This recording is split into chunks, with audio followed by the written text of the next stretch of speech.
YouTube channel learner पे। मैं यहाँ पे आपको एडेड जूनियर सुपर टेट का मैथ्स का पेपर सॉल्व कराने जा रहा हूँ। ठीक है, तो यहाँ पे सबसे पहले पहला क्वेश्चन हम देखेंगे। कुछ इस तरह से बना हुआ है, एक सर्कल दिया हुआ है, ये स्पर्श रेखाएं हैं। ठीक, यहाँ पे P पॉइंट है, ये 30 डिग्री है, ये इसका सेंटर हो गया, इस तरह से मिलाया गया है। और यहाँ पे ऐसे डॉटेड लाइन दिया गया है,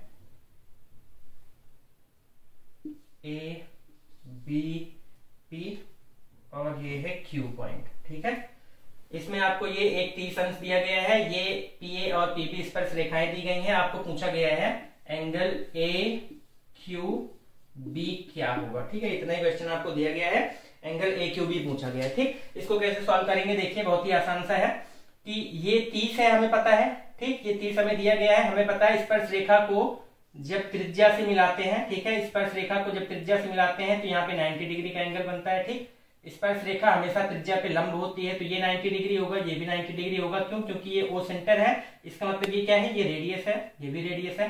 तो रेडियस और स्पर्श रेखाएं जो होती है वो एक दूसरे पे लंब होती है। तो ये 90 हो गया, ये 90 हो गया, ये 30 हो गया। ठीक है, 9 9 18 मतलब ये 180 पूरा हो रहा है। तो इन दोनों का सम भी 180 होना चाहिए। क्यों? क्योंकि चतुर्भुज के चारों कोणों का योगफल 360 होता है। ठीक है, तो ये दोनों 180 हो गए, तो ये दो बच रहे हैं, ये भी 180 बनाएंगे, तो ये 30 है, तो ये क्या हो जाएगा 150, क्योंकि 180 होना चाहिए। अब ये 150 है, तो हमें पता है कि ठीक है, सेंटर पे बना हुआ कोण जो होता है परिधि पर बने हुए कोण का दुगना होता है। अगर ये 2 थीटा है तो ये क्या होता है थीटा, ये थीटा होता है तो ये 2 थीटा। तो इसी तरह से ये कोण बना हुआ है, अगर इसको ऐसे कुछ घुमा दिया जाए तो ये 150 है, तो ये वाला क्या हो जाएगा, ये 2 थीटा है तो ये थीटा हो जाएगा, मतलब आधा हो जाएगा, मतलब 75। ठीक है, तो ये एंगल तुम्हारा क्या आ जाएगा 75। तो पहला क्वेश्चन का आंसर हो जाएगा 75। ये हो गया। अब देखिए दूसरा क्वेश्चन कह रहा है एक पासे को एक बार फेंकते हैं, 4 से बड़ी संख्या प्राप्त होने की प्रायिकता। ठीक है, एक पासा जो होता है, ठीक है, पासा मतलब डाइस कह सकते हैं। पासा जो होता है उस पे 6 होते हैं नंबर्स, 1 2 3 4 5 6, इसके अलावा कुछ होते नहीं है। ठीक, 1 2 3 4 5 6। एक पासे को फेंकोगे एक बार तो इन्हीं में से कुछ ना कुछ आएगा। ठीक है, तो जो जितना चीजें आ सकती हैं वो होता है कि कुल संभावनाएं कितनी होती हैं, और दूसरा होता है कि क्या हमें लाना है, वो होता है फेवरेबल कंडीशन। ठीक, तो प्रायिकता इस फेवरेबल कंडीशन बटे में टोटल जो कुल संभावनाएं होती हैं वो करके निकाला जाता है। तो यहाँ पे दिया हुआ है कि 4 से बड़ी संख्या प्राप्त होने की प्रायिकता 1/3 है। तो अगर ये पूछता है कि 4 से बड़ी प्राप्त होने की प्रायिकता क्या है, तब भी आप निकाल लेते हैं 4 से बड़ी प्राप्त कितनी बार हो सकता है, 2 बार। ठीक है, 2 बार हो सकता है प्राप्त, और कुल कितना संभावनाएं हैं 6।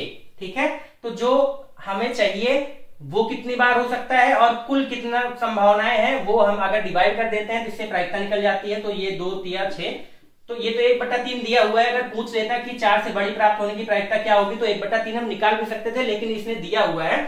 फिर पूछ रहा है कि 4 या उसके बराबर प्राप्त होने की प्रायिकता क्या हो सकती है। अगर ये 1/3 है, 4 से बड़ी प्राप्त होने की प्रायिकता 1/3 है, तो 4 या उसके बराबर प्राप्त होने की प्रायिकता क्या होगी। तो देखिए 4 या उसके बराबर हमें कितनी बार मिल सकता है, क्या पॉसिबिलिटीज है, 1 आ जाए, 2 आ जाए, 3 आ जाए, 4 आ जाए, तो हमें कोई दिक्कत नहीं है, क्योंकि 4 या उसके बराबर हमें लेना है। तो ऐसी संभावनाएं कुल 4 हैं। ठीक है, लेकिन कुल संभावनाएं कितनी है, एक पासा फेंकेंगे तो 6 चीजें आ सकती हैं, तो 4/6 हो जाएगा। ठीक है, इसको काटेंगे 2/3 आ जाएगा। एक तो ये तरीका हो गया कि अगर कुछ ना दिया होता डायरेक्ट पूछ लेता कि 4 या उसके बराबर होने की प्रायिकता क्या होगी, तो भी हम निकाल सकते थे, ये 1/3 नहीं देता तो भी। लेकिन अब 1/3 जैसे कोई भी चीज होने की जो संभावना होती है और ना होने की जो संभावना होती है, ठीक है, दोनों को जोड़ दीजिए तो टोटल 1 आता है। ठीक, तो हमें 1/3 4 से बड़ी प्राप्त होने की प्रायिकता 1/3 दी थी। ठीक है, तो 4 से बड़ी ना प्राप्त होने की प्रायिकता इसने पूछा हुआ है, 4 से बड़ी प्राप्त होने की प्रायिकता 1/3 दिया हुआ है। ठीक, अब 4 या उससे छोटी की बात कहे या फिर कह दे कि ये जो हुआ है वो ना होने की प्रायिकता। ठीक है, अगर वो बात कर दे तो इसमें हम क्या जोड़ दें कि ये 1 आ जाए, तो 2/3 जोड़ेंगे तो 1 आ जाएगा, तो सीधा सीधा 2/3 यहां से भी ऐसे पता कर सकते हैं। देख लेते हैं क्वेश्चन नंबर 13। 3 सेंटीमीटर त्रिज्या वाले अर्धवृत्त के अंदर बने सबसे बड़े त्रिभुज का क्षेत्रफल। ठीक है, 3 सेंटीमीटर त्रिज्या है, मतलब 6 सेंटीमीटर व्यास हो जाएगा। ये कोई अर्धवृत्त है, इसमें बने सबसे बड़े त्रिभुज का क्षेत्रफल। ठीक है, तो हमें सबसे पहली बात तो ये पता है कि अर्धवृत्त में कोई भी अगर हम त्रिभुज बनाएंगे हो तो समकोण त्रिभुज होगा। ठीक, अब सबसे बड़ा क्षेत्रफल कैसे मिलेगा, देखिए कोई त्रिभुज का क्षेत्रफल होता क्या है, त्रिभुज का क्षेत्रफल होता है 1/2 गुणे में आधार गुणे में ऊंचाई, ठीक, आधार गुणे में ऊंचाई। अब हम इस पे कोई भी क्षेत्रफल बनाएंगे, हम इसको आधार तो मान ही सकते हैं। कोई भी एक त्रिभुज बनाइए, आधार तो यही रहना है 6 ही, तो 1/2 और आधार 6 तो फिक्स है। ऊंचाई हमें मैक्सिमम मिल जाए तो हमें मैक्सिमम एरिया वाला त्रिभुज मिल जाएगा। तो यहाँ पे देखिए ऊंचाई कम है, अगर हम इसको एकदम यहाँ पे ले लें, ठीक है, तो यहाँ पे ऊंचाई क्या हो जाएगी, मैक्सिमम हो जाएगी, क्योंकि इसके अलावा कहीं भी आप लेंगे तो ऊंचाई कम हो जाएगी। तो मैक्सिमम ऊंचाई हमें यही मिलेगी और मैक्सिमम ऊंचाई क्या हो जाएगी, रेडियस के बराबर हो जाएगी, ठीक है। तो यहाँ पे रेडियस दिया हुआ था 3, तो मैक्सिमम एरिया वाला क्षेत्रफल ये हो जाएगा और इसका एरिया क्या हो जाएगा, 2 तिया 6, 3 तिया 9 सेंटीमीटर का स्क्वायर। इस तरह से हम निकाल लेंगे कि मैक्सिमम क्षेत्रफल क्या होगा अर्धवृत्त के अंदर किसी त्रिभुज का, ठीक, ये वाला हो गया। फिर इसके बाद देखिए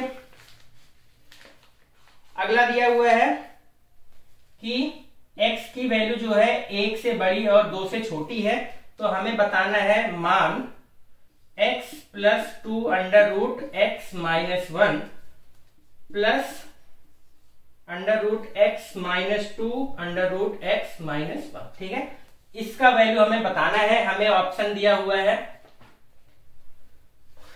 2 + 2 √x - 1 √x - 1 2 √x - 1, ठीक है। ये 4 ऑप्शन दिए हुए हैं और ये क्वेश्चन दिया हुआ है। हिंट थोड़ा सा ये दिया हुआ है कि x की वैल्यू 1 से 2 के बीच में कुछ होनी चाहिए, ठीक है। तो इसको सॉल्व करने का अगर हम प्रॉपर वे में सॉल्व करेंगे तो बहुत लंबा जाता है, ठीक है। कुछ क्वेश्चन होते ही इसलिए है कि हम उसको वैल्यू पुटिंग से करें या फिर ऑप्शन से सॉल्व हो रहा हो तो ऑप्शन से करें, ठीक। तो यहाँ पे ऑप्शन से तो सॉल्व नहीं होगा, हम वैल्यू पुटिंग से कर सकते हैं। तो वैल्यू हमें देखिए क्या पुट कर सकते हैं, 1 से बड़ा 2 से छोटा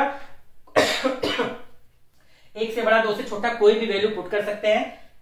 हालांकि ये मेरा गलत हो गया है, क्यों, क्योंकि ये प्लस की जगह जब मैं सॉल्व कर रहा था मैंने प्लस की जगह माइनस लगा दिया, उस वजह से मेरा आंसर गलत हो गया, ठीक है। जल्दबाजी में हड़बड़ी में चीजें गलत हो जाती हैं जब आप क्वेश्चन पेपर सॉल्व कर रहे होते हैं, एग्जाम हॉल में बैठे होते हैं, ठीक है। तो यहाँ पे प्लस की जगह मैंने माइनस लगा दिया, इस वजह से मेरा गलत हो गया, लेकिन क्वेश्चन में प्लस दिया है तो आंसर दूसरा आएगा, ठीक। मैंने ये लगाया था लेकिन आएगा 2 कैसे आएगा, देखिए 1 से 2 के बीच कोई भी ऐसी वैल्यू ले लीजिए जिससे आपको सॉल्व करने में आसानी हो, ठीक। तो मैं क्या करूंगा, x की जो वैल्यू है 1.01 मान लूंगा, ठीक है। 1.01 मानने से आसानी से सॉल्व हो जाएगा। तो इस तरह से चीजें आपको माननी पड़ती हैं। देखिए इसका क्या हो जाएगा, यहाँ पे देखिए ये हो जाएगा 1.01 प्लस 2 √x की वैल्यू 1.01 में से 1 घटाओगे तो 0.01 आएगा, 0.01 का अंडर रूट निकालोगे तो क्या आ जाएगा, 0.1 आ जाएगा, ठीक है। अब देखिए 1.01 प्लस 2 इंटू 0.1 तो 0.2 आ जाएगा, तो ये क्या आ जाएगा 1.21 आ जाएगा अंडर रूट में, और इसको सॉल्व करोगे तो 1.1 आ जाएगा, ठीक। ये आ गया। फिर यहाँ पे प्लस लगा हुआ है, अब इसको भी वैल्यू रख के सॉल्व करिए, ठीक। तो 1.01 माइनस 0.2 ही आएगा, ठीक है। इसको सॉल्व करके 0.2 आया था, बस यहाँ पे प्लस था यहाँ पे माइनस है तो 0.2 आ जाएगा। इसको सॉल्व करोगे तो अंडर रूट में ही है ये 0.81 आ जाएगा। 0.81 किसका होता है, 0.9 का होता है। तो 1.1 प्लस 9 करोगे तो आ जाएगा आपका 2, ठीक है। तो यहाँ पे आंसर क्या हो जाएगा 2। इस तरह से आप सॉल्व करेंगे तो जल्दी से हो जाएगा, और ऐसे ही सॉल्व करना पड़ेगा। दूसरा तरीका बहुत ही ज्यादा लेंदी है, ठीक। तो ये वाला इस तरह से सॉल्व हो जाएगा, 2 आंसर करेक्ट रहेगा इसका। ये हो गया, मैंने ये बता दिया था आंसर की में भी, लेकिन क्या है कि प्लस को मैंने माइनस कर दिया था। यहाँ पे जब माइनस करते तो क्या हो जाता, 1.1 में से 9 घटाते, ठीक है, तो 0.2 आता, ठीक है। और इस पे अगर 1.01 करके करोगे तो 0.2 इसी से आ रहा है, तो इस वजह से मेरा गलत हो गया था, ठीक है। माइनस मैंने लगा दिया था, तो ये हो गया। फिर इसके बाद देखिए अगला क्वेश्चन 23.43 का बार दिया गया है, ठीक है। ये एक पूर्णांक है, तो इसको p/q के रूप में हमें करना है, ठीक। ये चीज में क्वेश्चन आपको देखिए रेकरिंग डेसिमल मैंने पढ़ाया हुआ है। एक बात मैं बता दूं, जो भी लोग इस नए लोग देख रहे हैं, इस चैनल पे आपको complete course TET, CTET, super TET के लिए कराया जा रहा है। और ये चैप्टर जो है नंबर सिस्टम, अभी 2 ही चैप्टर मैंने पढ़ाया हुआ है, एक नंबर सिस्टम पढ़ाया हुआ है, एलसीएम पढ़ाया हुआ है। नंबर सिस्टम में मैंने रेकरिंग डेसिमल बताया था, उसमें ये चीजें एकदम डिटेल में बताई हुई है कैसे करते हैं, ठीक है। तो जब भी पूर्णांक और दशमलव वाला करके इस तरह से दिया होता है तो हम पूर्णांक को अलग कर लेते हैं, ठीक है। ये हो गया, और हमें पता है ये 23 + 43 जितने के ऊपर बार उतना बटे में उतनी बार 9, इस तरह से हो जाएगा। और इसको जब इसको गुणा करके इसको जोड़ोगे, ठीक है, तो आंसर आ जाएगा 2320 बटे में 99। ठीक है, इस तरह से इसको सॉल्व कर लेंगे। ये बहुत ही आसान सा क्वेश्चन था, ये मैंने बताया भी हुआ है अपने वीडियोस में। तो इसका आंसर ये होगा। अगला क्वेश्चन देखिए, एक वर्ग के अंतःवृत्त तथा परिवृत्त के क्षेत्रफलों का अनुपात। ठीक है, एक वर्ग है, ये हो गया वर्ग आपका। अंतःवृत्त मतलब जो इसको अंदर अंदर से टच करते हुए बना हुआ हो, ठीक, इनको चारों तरफ से ऐसे टच करते हुए बना हुआ है, ये हो गया अंतःवृत्त। परिवृत्त क्या होता है, जो बाहर से टच करके बना हुआ हो। ठीक, इनके क्षेत्रफलों का अनुपात, इसको अगर मान लें कि ये स्मॉल रेडियस है, स्मॉल आर, और ये कैपिटल आर है। ठीक है, अंतःवृत्त और परिवृत्त का क्षेत्रफल का अनुपात बताना है। ठीक, तो इसका रेडियस क्या हो जाएगा, जो अंतःवृत्त बना हुआ है पाई स्मॉल आर स्क्वायर, और परिवृत्त जो बना हुआ है उसका कैपिटल आर माना है, तो क्या हो जाएगा पाई कैपिटल आर स्क्वायर। ठीक है, ये हमें निकालना है। आप देखिए, ये कोई वर्ग है, इसका साइड आप मान लीजिए ए ही है। ठीक है, तो ये आपका सेंटर हो जाएगा, कुछ इस तरह से अंतःवृत्त बनेगा। यहां से इसको मिलाइए, ये पूरा अगर ए है तो क्या ये a/2 नहीं होगा? होगा। तो इसका मतलब कह सकते हैं यहाँ पे जो रेडियस है वो a/2 है, तो क्या हो जाएगा पाई a/2 का स्क्वायर मतलब a²/4। ये हो जाएगा, पाई से पाई कट भी जाएगा। ठीक है, पाई से कोई लेना देना ही नहीं है। अब कैपिटल आर की अगर हम बात करें तो यही वर्ग है, इसका साइड ए है। ठीक, हमें पता है अगर ये ए है, ये भी ए होगा, तो ये क्या होता है √2a होता है। ठीक है ना, ये जो विकर्ण आता है √2a आता है। अब जब हम इस पे ऐसे वृत्त बनाएंगे तो ये वाला पार्ट रेडियस कहलाएगा, तो √2a का आधा हो जाएगा। √2a का आधा जब हम करेंगे तो मतलब a/√2 हो जाएगा। तो यहाँ पे a स्क्वायर बटे में √2 का स्क्वायर 2 आ जाएगा। तो a स्क्वायर से a स्क्वायर गया, 2 ऊपर जाएगा, 4 नीचे आएगा, 2/4 1/2। तो ये क्या आ जाएगा 1:2। इसका आंसर आ जाएगा 1:2। ठीक है, ये हो गया। अगला क्वेश्चन देखिए, निम्नलिखित सारणी पर विचार कीजिए। ठीक है, तो 10 से अधिक तथा 40 या 40 से कम प्राप्तांक वाले छात्रों का प्रतिशत।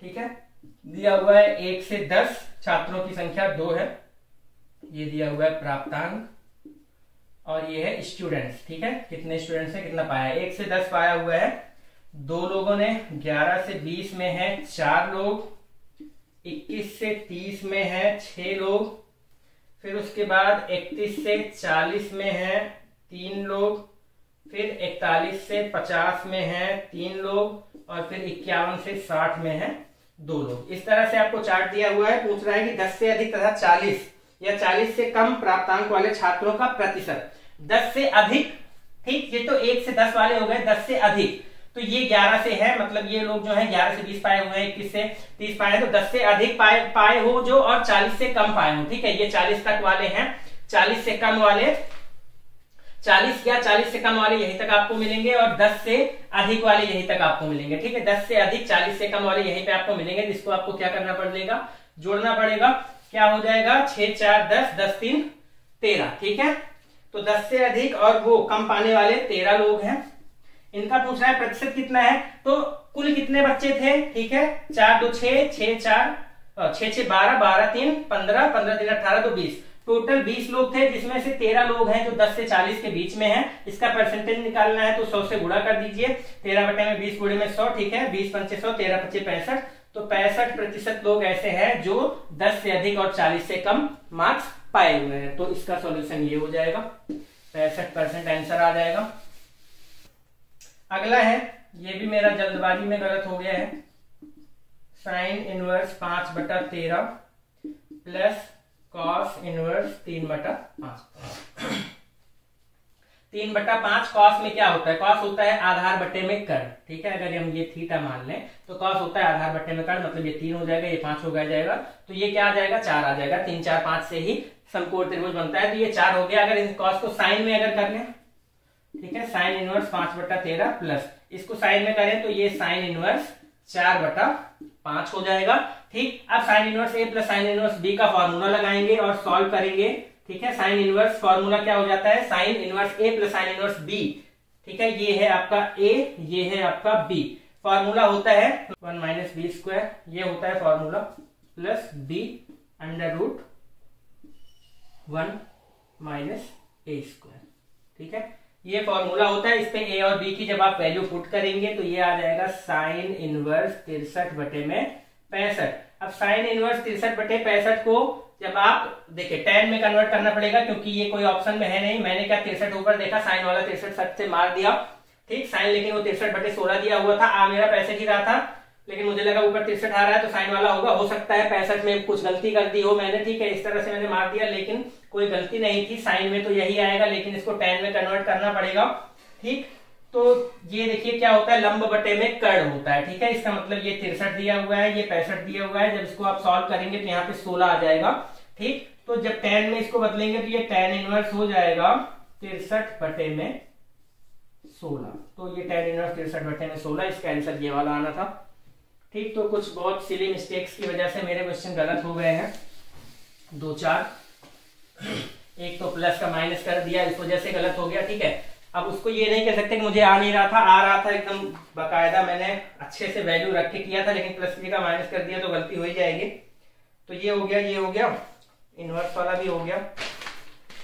फिर इसके बाद देखिए, एक चतुर्भुज की रचना के लिए न्यूनतम कितने स्वतंत्र आंकड़ों की आवश्यकता होती है, तो 5, ये तो बहुत बेसिक सी बात है, तो इसको 5 मार लीजिएगा। फिर क्या कह रहा है कि संख्याओं अंडर रूट 0.9 का स्क्वायर 0.9 का क्यूब। ठीक है, कोई भी संख्या, आप देखिए यहाँ पे मान लीजिए कोई x एक संख्या है जो 0 से बड़ी है और 1 से छोटी है, कोई भी 1 से छोटी संख्या हो, 0 से बड़ी संख्या हो ना, तो उसकी पावर आप जितना करेंगे वो उतना कम होता जाएगा। कैसे, देखिए 0.1 है, मान लीजिए 0 से 1 के बीच में है, ये कोई संख्या थी, इसकी स्क्वायर करोगे आप तो ये 0.01 हो जाएगा। फिर जब क्यूब करोगे तो 0.001 हो जाएगा। ठीक है ना, इसका जब क्यूब करोगे, क्यों, क्योंकि 0.1 का 0.1 से गुणा कर रहे हो तो 2 अंक पे 0 आएगा तो 0.01 आएगा। फिर 3 बार गुणा करोगे तो 3 अंक पे आएगा, तो पॉइंट इस तरह से जितना पावर आप लगाते जाते हैं संख्या उतनी ही छोटी होती जाती है। तो देखिए 0.9 था, इस पे हमने पावर 2 कर दिया, तो ये वाला जो है छोटा हो जाएगा, मतलब ये बड़ा हो जाएगा, ये छोटा हो जाएगा। ठीक, अब इसी के पावर हमने 3 कर दिया है तो ये और छोटा हो जाएगा, तो ये और छोटा हो गया, ये छोटा हो गया। यहाँ पे देखिए पावर 2 था, अब पावर बढ़ाने पे छोटा होता जाता है, तो हमें पता है पावर कम करेंगे तो बड़ा भी हो जाएगा। पावर कम करने का मतलब क्या है, ये रूट होने का मतलब क्या है, ये 1/2 है, पावर यहाँ पे 1/2 कर दिया गया है, तो इसका मतलब ये बड़ा हो जाएगा, तो सबसे बड़ा यहाँ पे 0.9 का रूट हो जाएगा, ये आपका आंसर हो जाएगा। ठीक है, फिर देखिए n के कितने वास्तविक मानों के लिए a की पावर 2n का स्क्वायर प्लस 2 इक्वल टू 1 आएगा। ठीक है, n का ऐसा कौन सा मान हो सकता है, कितने मान हो सकते हैं जिसके लिए ये इक्वेशन फुलफिल हो जाए, सेटिस्फाई हो जाए। तो देखिए ऑप्शन में दिया हुआ है 4, 0, मतलब ऐसा एक भी मान संभव नहीं है, 1, 2। ठीक है, n के कितने मान संभव है, 4, या फिर एक भी नहीं, या 1 या 2, इस तरह से ऑप्शन दिया हुआ है। तो देखिए यहाँ पर हमें पता है कि अगर लास्ट में 1 लिखा है, x की पावर समथिंग हो और 1 हो, हमें पता है कि किसी भी संख्या की पावर 0 करते हैं तो वो हमेशा 1 आता है, उसके अलावा किसी भी केस में 1 नहीं आ सकता है। ठीक, इसका मतलब n का मान हम क्या रखेंगे, यहाँ पे 0 हो जाए। देखिए a की पावर 0 करेंगे तभी 1 आएगा। ठीक, तो हम क्या रखें कि 2n स्क्वायर प्लस 2 का मान 0 हो जाए। तो यहाँ पे देखिए एक तो ये स्क्वायर दे दिया है, आप नेगेटिव में भी रखेंगे तो भी ये पॉजिटिव बनाएगा। ठीक, और पॉजिटिव रखेंगे तो पॉजिटिव ही है, और आप इसको किसी तरह से 0 भी, अगर 0 रख देते हैं तो ये 0 हो जाएगा, लेकिन तब भी 2 बच जाएगा। मतलब किसी भी केस में आप n की कोई भी वैल्यू रख लीजिए, ये 0 नहीं बनेगा। इसका मतलब कह सकते हैं कि n का एक भी ऐसा मान संभव नहीं है कि ये इस तरह से बन जाए, तो एक भी मान संभव नहीं है का मतलब क्या, 0 ऐसे संभव मान है n के कि ये 1 हमें दे दे। ठीक है, तो ये हो जाएगा।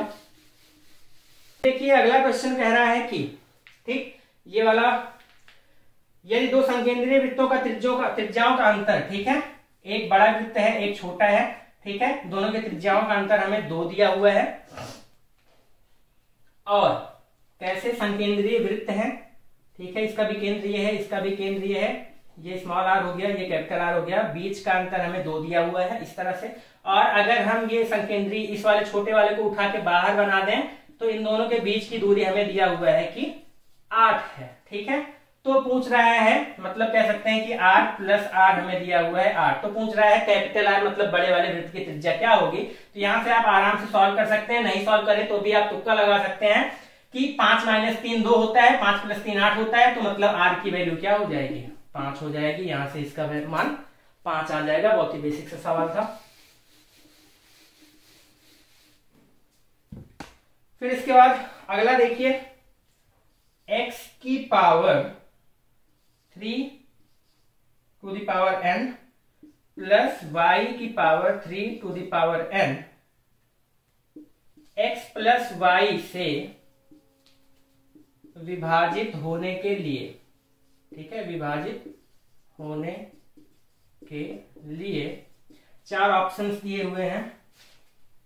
एक तो कह रहा है n जो है वो पॉजिटिव ऑड नंबर ही होना चाहिए, या फिर n जो है वो पॉजिटिव इवन नंबर ही होना चाहिए, या फिर n greater than equal to 0 होना चाहिए, या फिर n केवल विषम पूर्णांक हो। ठीक, विषम पूर्णांक हो। पूर्णांक का मतलब क्या हो जाएगा, n केवल, देखिए n पॉजिटिव ऑड नंबर हो या फिर n विषम पूर्णांक हो, का मतलब नेगेटिव ऑड नंबर भी हो सकता है। तो क्या क्या संभावनाएं हैं उसके लिए दिया हुआ है। तो अब यहाँ पे देखिए, हमें पता है कि a की पावर n प्लस b की पावर n जो होता है वो हमेशा a प्लस b से डिवाइड होता है। कब, जबकि n जो हो एक विषम नंबर हो।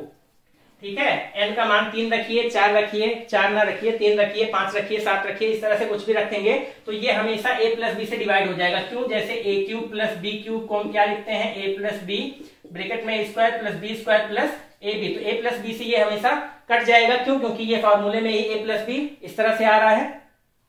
सॉरी, लाइट चली गई थी। ठीक है, अभी देखते हैं x प्लस वाई से विभाजित होने के लिए। ठीक, हमें पता है क्या कि a की पावर b की power n a plus B से डिवाइड हो जाता है जब n एक विषम पॉजिटिव नंबर हो। ठीक, तो a क्यूब b क्यूब का फॉर्मूला a प्लस बी होता है। ठीक है, a प्लस बी क्योंकि इसका फैक्टर में आ रहा है तो ये a प्लस बी से हमेशा डिवाइड होगा। इसी से हम याद रखते हैं, क्योंकि a क्यूब वाले, देखिए क्यूब वाले में क्योंकि a प्लस बी आता है, इससे हमें पता चलता है कि विषम संख्या ही होनी चाहिए। अब यहाँ पे देखिए कि x की पावर 3 की पावर n प्लस y की पावर 3 की पावर n दिया हुआ है। यहाँ पे ध्यान से देखिएगा कि 3 की पावर n दिया हुआ है, ना कि 3n लिखा हुआ है। ठीक है, यहाँ पे x की पावर 3n ना लिख के 3 की पावर n लिखा हुआ है। अगर n लिखा होता, ठीक है, अगर 3n लिखा होता तब तो हम कह सकते हैं कि n आप कुछ भी ऑड नंबर लिख दीजिए। ठीक है, कुछ भी ऑड नंबर लिख दीजिए, ये x प्लस वाई से डिवाइड हो जाएगा। लेकिन यहाँ पे 3 की पावर में n कहा हुआ है। ठीक, तो 3 का पावर आप कुछ भी कर लीजिए। ठीक है, 3 एकम 3, ठीक, 3 3 9, पावर 1 करेंगे तो 3, 2 करेंगे तो 9, ठीक, 0 करेंगे। चलिए, अगर n का मान अगर हम 0 रख देते हैं तो 3 की पावर 0 हो जाएगा 1, तो भी ये क्या आ जाएगा, x प्लस वाई आ जाएगा। ठीक है, मतलब हम कह सकते हैं इसका मान चाहे 0 रखो, 0 से बड़ा कुछ भी रखो आप। ठीक, 3 का स्क्वायर क्यूब, ठीक है, 4th पावर करोगे, 5th पावर करोगे, कभी भी आपको इवन नंबर नहीं मिलेगा। इसका मतलब n का मान हम यहाँ पे 0 या फिर 0 से बड़ा कुछ भी रख सकते हैं। आप कुछ भी रख के देख लीजिए, n का मान 0 करेंगे, 3 की पावर 0 1 बनाएगा, x प्लस वाई बन जाएगा, तब भी ये x प्लस वाई से डिवाइड हो जाएगा। तो चंद्रा वाले आपको बता रहे हैं कि n का मान पॉजिटिव नंबर और पॉजिटिव ऑड नंबर होना चाहिए। देखिए वो गलत बता रहे हैं। गलत क्यों बता रहे हैं, क्योंकि उन्होंने पढ़ा ही है 3n, x की पावर 3n वो पढ़ रहे हैं, क्वेश्चन को ही मैंने देखा था उनका। तो 3n पढ़ोगे तब तो ये रहेगा, लेकिन ये 3n दिया नहीं है। आप क्वेश्चन को ध्यान से देखिए, 3 की पावर n लिखा हुआ है, 3 की पावर n रहेगा तो ये वाला आपका आंसर बनेगा, तो ये वाला आ जाएगा आपका आंसर। ठीक है, ये हो गया। चलिए अगला क्वेश्चन देखते हैं। पूछ रहा है समीकरण इतने के वास्तविक हलों की संख्या। ठीक है, वास्तविक हलों की संख्या x minus 1 by x square minus 9 plus नहीं है, इक्वल टू है 3 प्लस, यहाँ पे माइनस है, 3 minus 1 by x square minus 9। ठीक है, इसके वास्तविक हलों की संख्या पूछ रहा है, तो इसके लिए क्या करना है, हम सीधा सीधा क्या करेंगे, एलसीएम लेंगे, एक्स स्क्वायर माइनस 9। ठीक है, इससे इसको काटोगे, या बटे में 1 है, इससे इसको काटोगे, ये आएगा, इससे गुणा करोगे तो एक्स क्यूब माइनस 9x आएगा। ठीक है, X cube minus 9x minus 1 equal to, यहां से जब एक्स स्क्वायर माइनस 9 एलसीएम लोगे तो ये क्या आ जाएगा 3x² माइनस 27 माइनस 1, ठीक है। x² माइनस 9 से ये आप काट सकते हैं, -1 से -1 भी कट जाएगा। x³ ये आप इधर लेके आइए -3x², ठीक है, और -9x तो था ही, ये भी आप इधर लेके आइए तो प्लस क्या आ जाएगा 27 बराबर 0, इस तरह से आ जाएगा।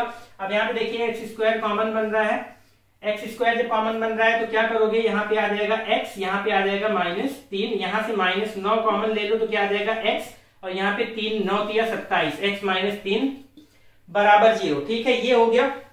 अब यहाँ से x -3 भी दोनों में दिख रहा है तो x -3 कॉमन ले लो, क्या आ जाएगा x² -9 बराबर 0। अब यहाँ पे देखिए या तो x -3 बराबर 0 होगा, x -3 बराबर 0 होगा तो हमें क्या मिल जाएगा x बराबर 3। दूसरा या तो x² -9 बराबर 0 हो जाए तो x² बराबर क्या मिल जाएगा 9, मतलब x बराबर क्या मिल जाएगा +3 और -3, ठीक है। लेकिन वास्तविक हल हमें कितने मिले, ठीक है, चंद्रा वाले इसका आंसर 3 बता रहे हैं, चंद्रा वाले इसका आंसर 3 बता रहे हैं। लेकिन देखिए x की तो एक वैल्यू मिल रही है 3, दूसरी वैल्यू मिल रही है +3 -3, तो +3 और ये 3 ये तो दोनों सेम हो गया ना भैया, ठीक है ना, +3 और ये वाला 3 दोनों सेम हो गया तो x की कुल वैल्यू हमें क्या मिली, एक तो +3 मिली, एक -3 मिली, सिर्फ x के 2 मान ही संभव हैं, ठीक है। x का मान आप 0 नहीं रख सकते हैं यहाँ पे, ठीक, तो x के सिर्फ 2 मान ही संभव है, ठीक है। तो यहाँ पे आंसर 3 ना होके जो कि चंद्रा वाले बता रहे हैं आंसर 2 ही रहेगा, ठीक है ना, ध्यान दीजिएगा। चंद्रा वाले इसका आंसर 3 बता रहे हैं, इसका आंसर 2 ही रहेगा। डिटेल में सॉल्व करके मैंने वैल्यू निकाल दी है, x की वैल्यू 1 3 आएगी, दूसरी क्या आएगी +3 -3, तो ये वाला 3 और ये वाला 3 तो एक ही मान हुआ ना, अलग तो कोई मान नहीं है। 1 2 3 करके आया होता तब हम 3 काउंट करते, 3 3 -3, इसके x के कितने मान संभव है, तो 3 3 2 बार लिखने की भैया क्या जरूरत है, 3 है -3 है, समझ में आया, 2 ही मान संभव है, तो इसका आंसर क्या रहेगा 2 रहेगा, इसको ध्यान दीजिएगा, ठीक है। गलती मैं तो पेपर दे के आया हूं क्योंकि वहां पे प्रेशर रहता है, जल्दबाजी में प्लस माइनस गलत हो जाए, ठीक है, लेकिन ये जो लोग पेपर कहीं से पाते हैं फिर आंसर बनाते हैं, ठीक है, उन लोग को ऐसी गलती नहीं करनी चाहिए। मुझसे तो खैर हुई है, हो जाए वो कोई बात नहीं है, क्योंकि पेपर देते टाइम क्या होता है मूड अलग से काम कर रहा होता है, अलग तरीके से। तो ये हो गया, इसका 2 ही रहेगा।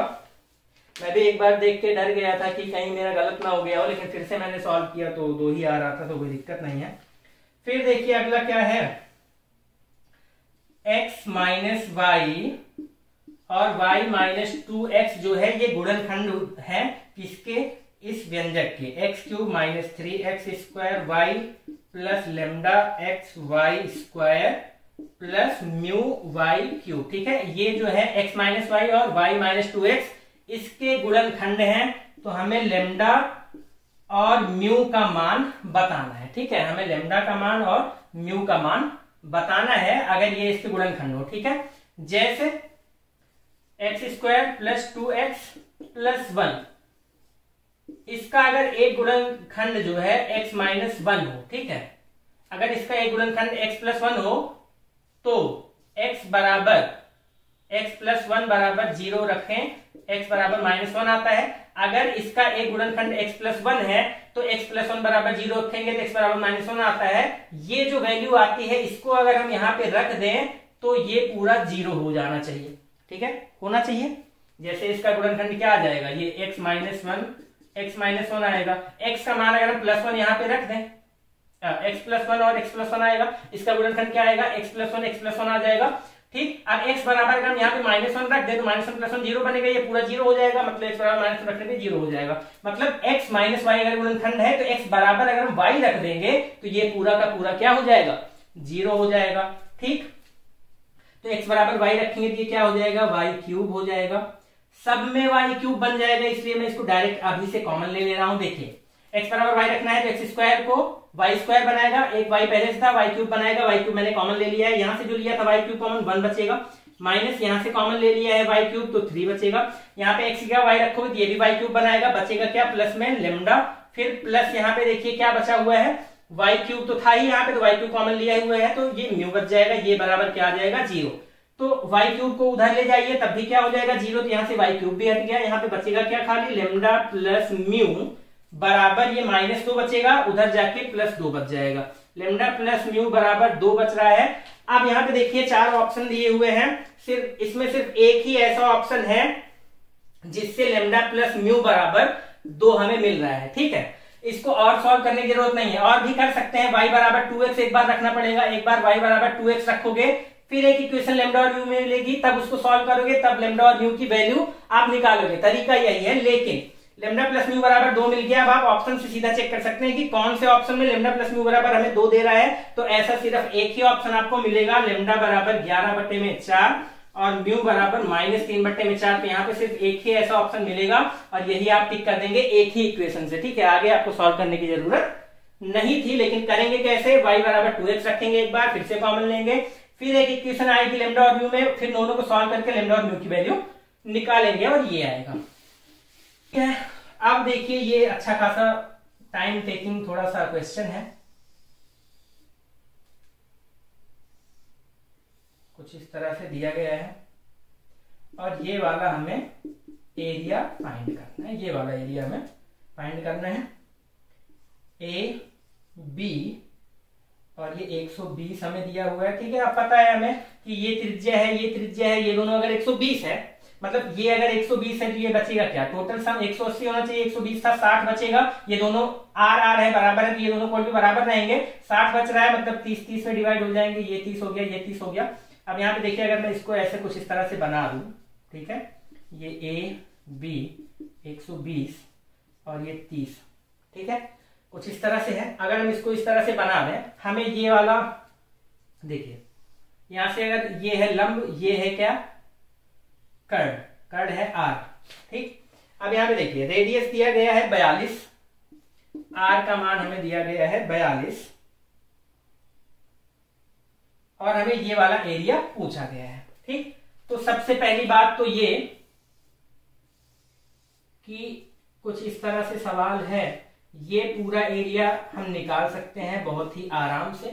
ठीक है, ये पूरा एरिया बहुत ही आराम से निकाल सकते हैं। हमें पता है 360 डिग्री का जो एरिया होता है वो πr² होता है, तो 120 का क्या हो जाएगा? πr² बटे में 360 गुणे में 120, तो 12×3 = 36, मतलब πr²/3 आ जाएगा। इतने पूरे का एरिया क्या आ जाएगा? πr²/3।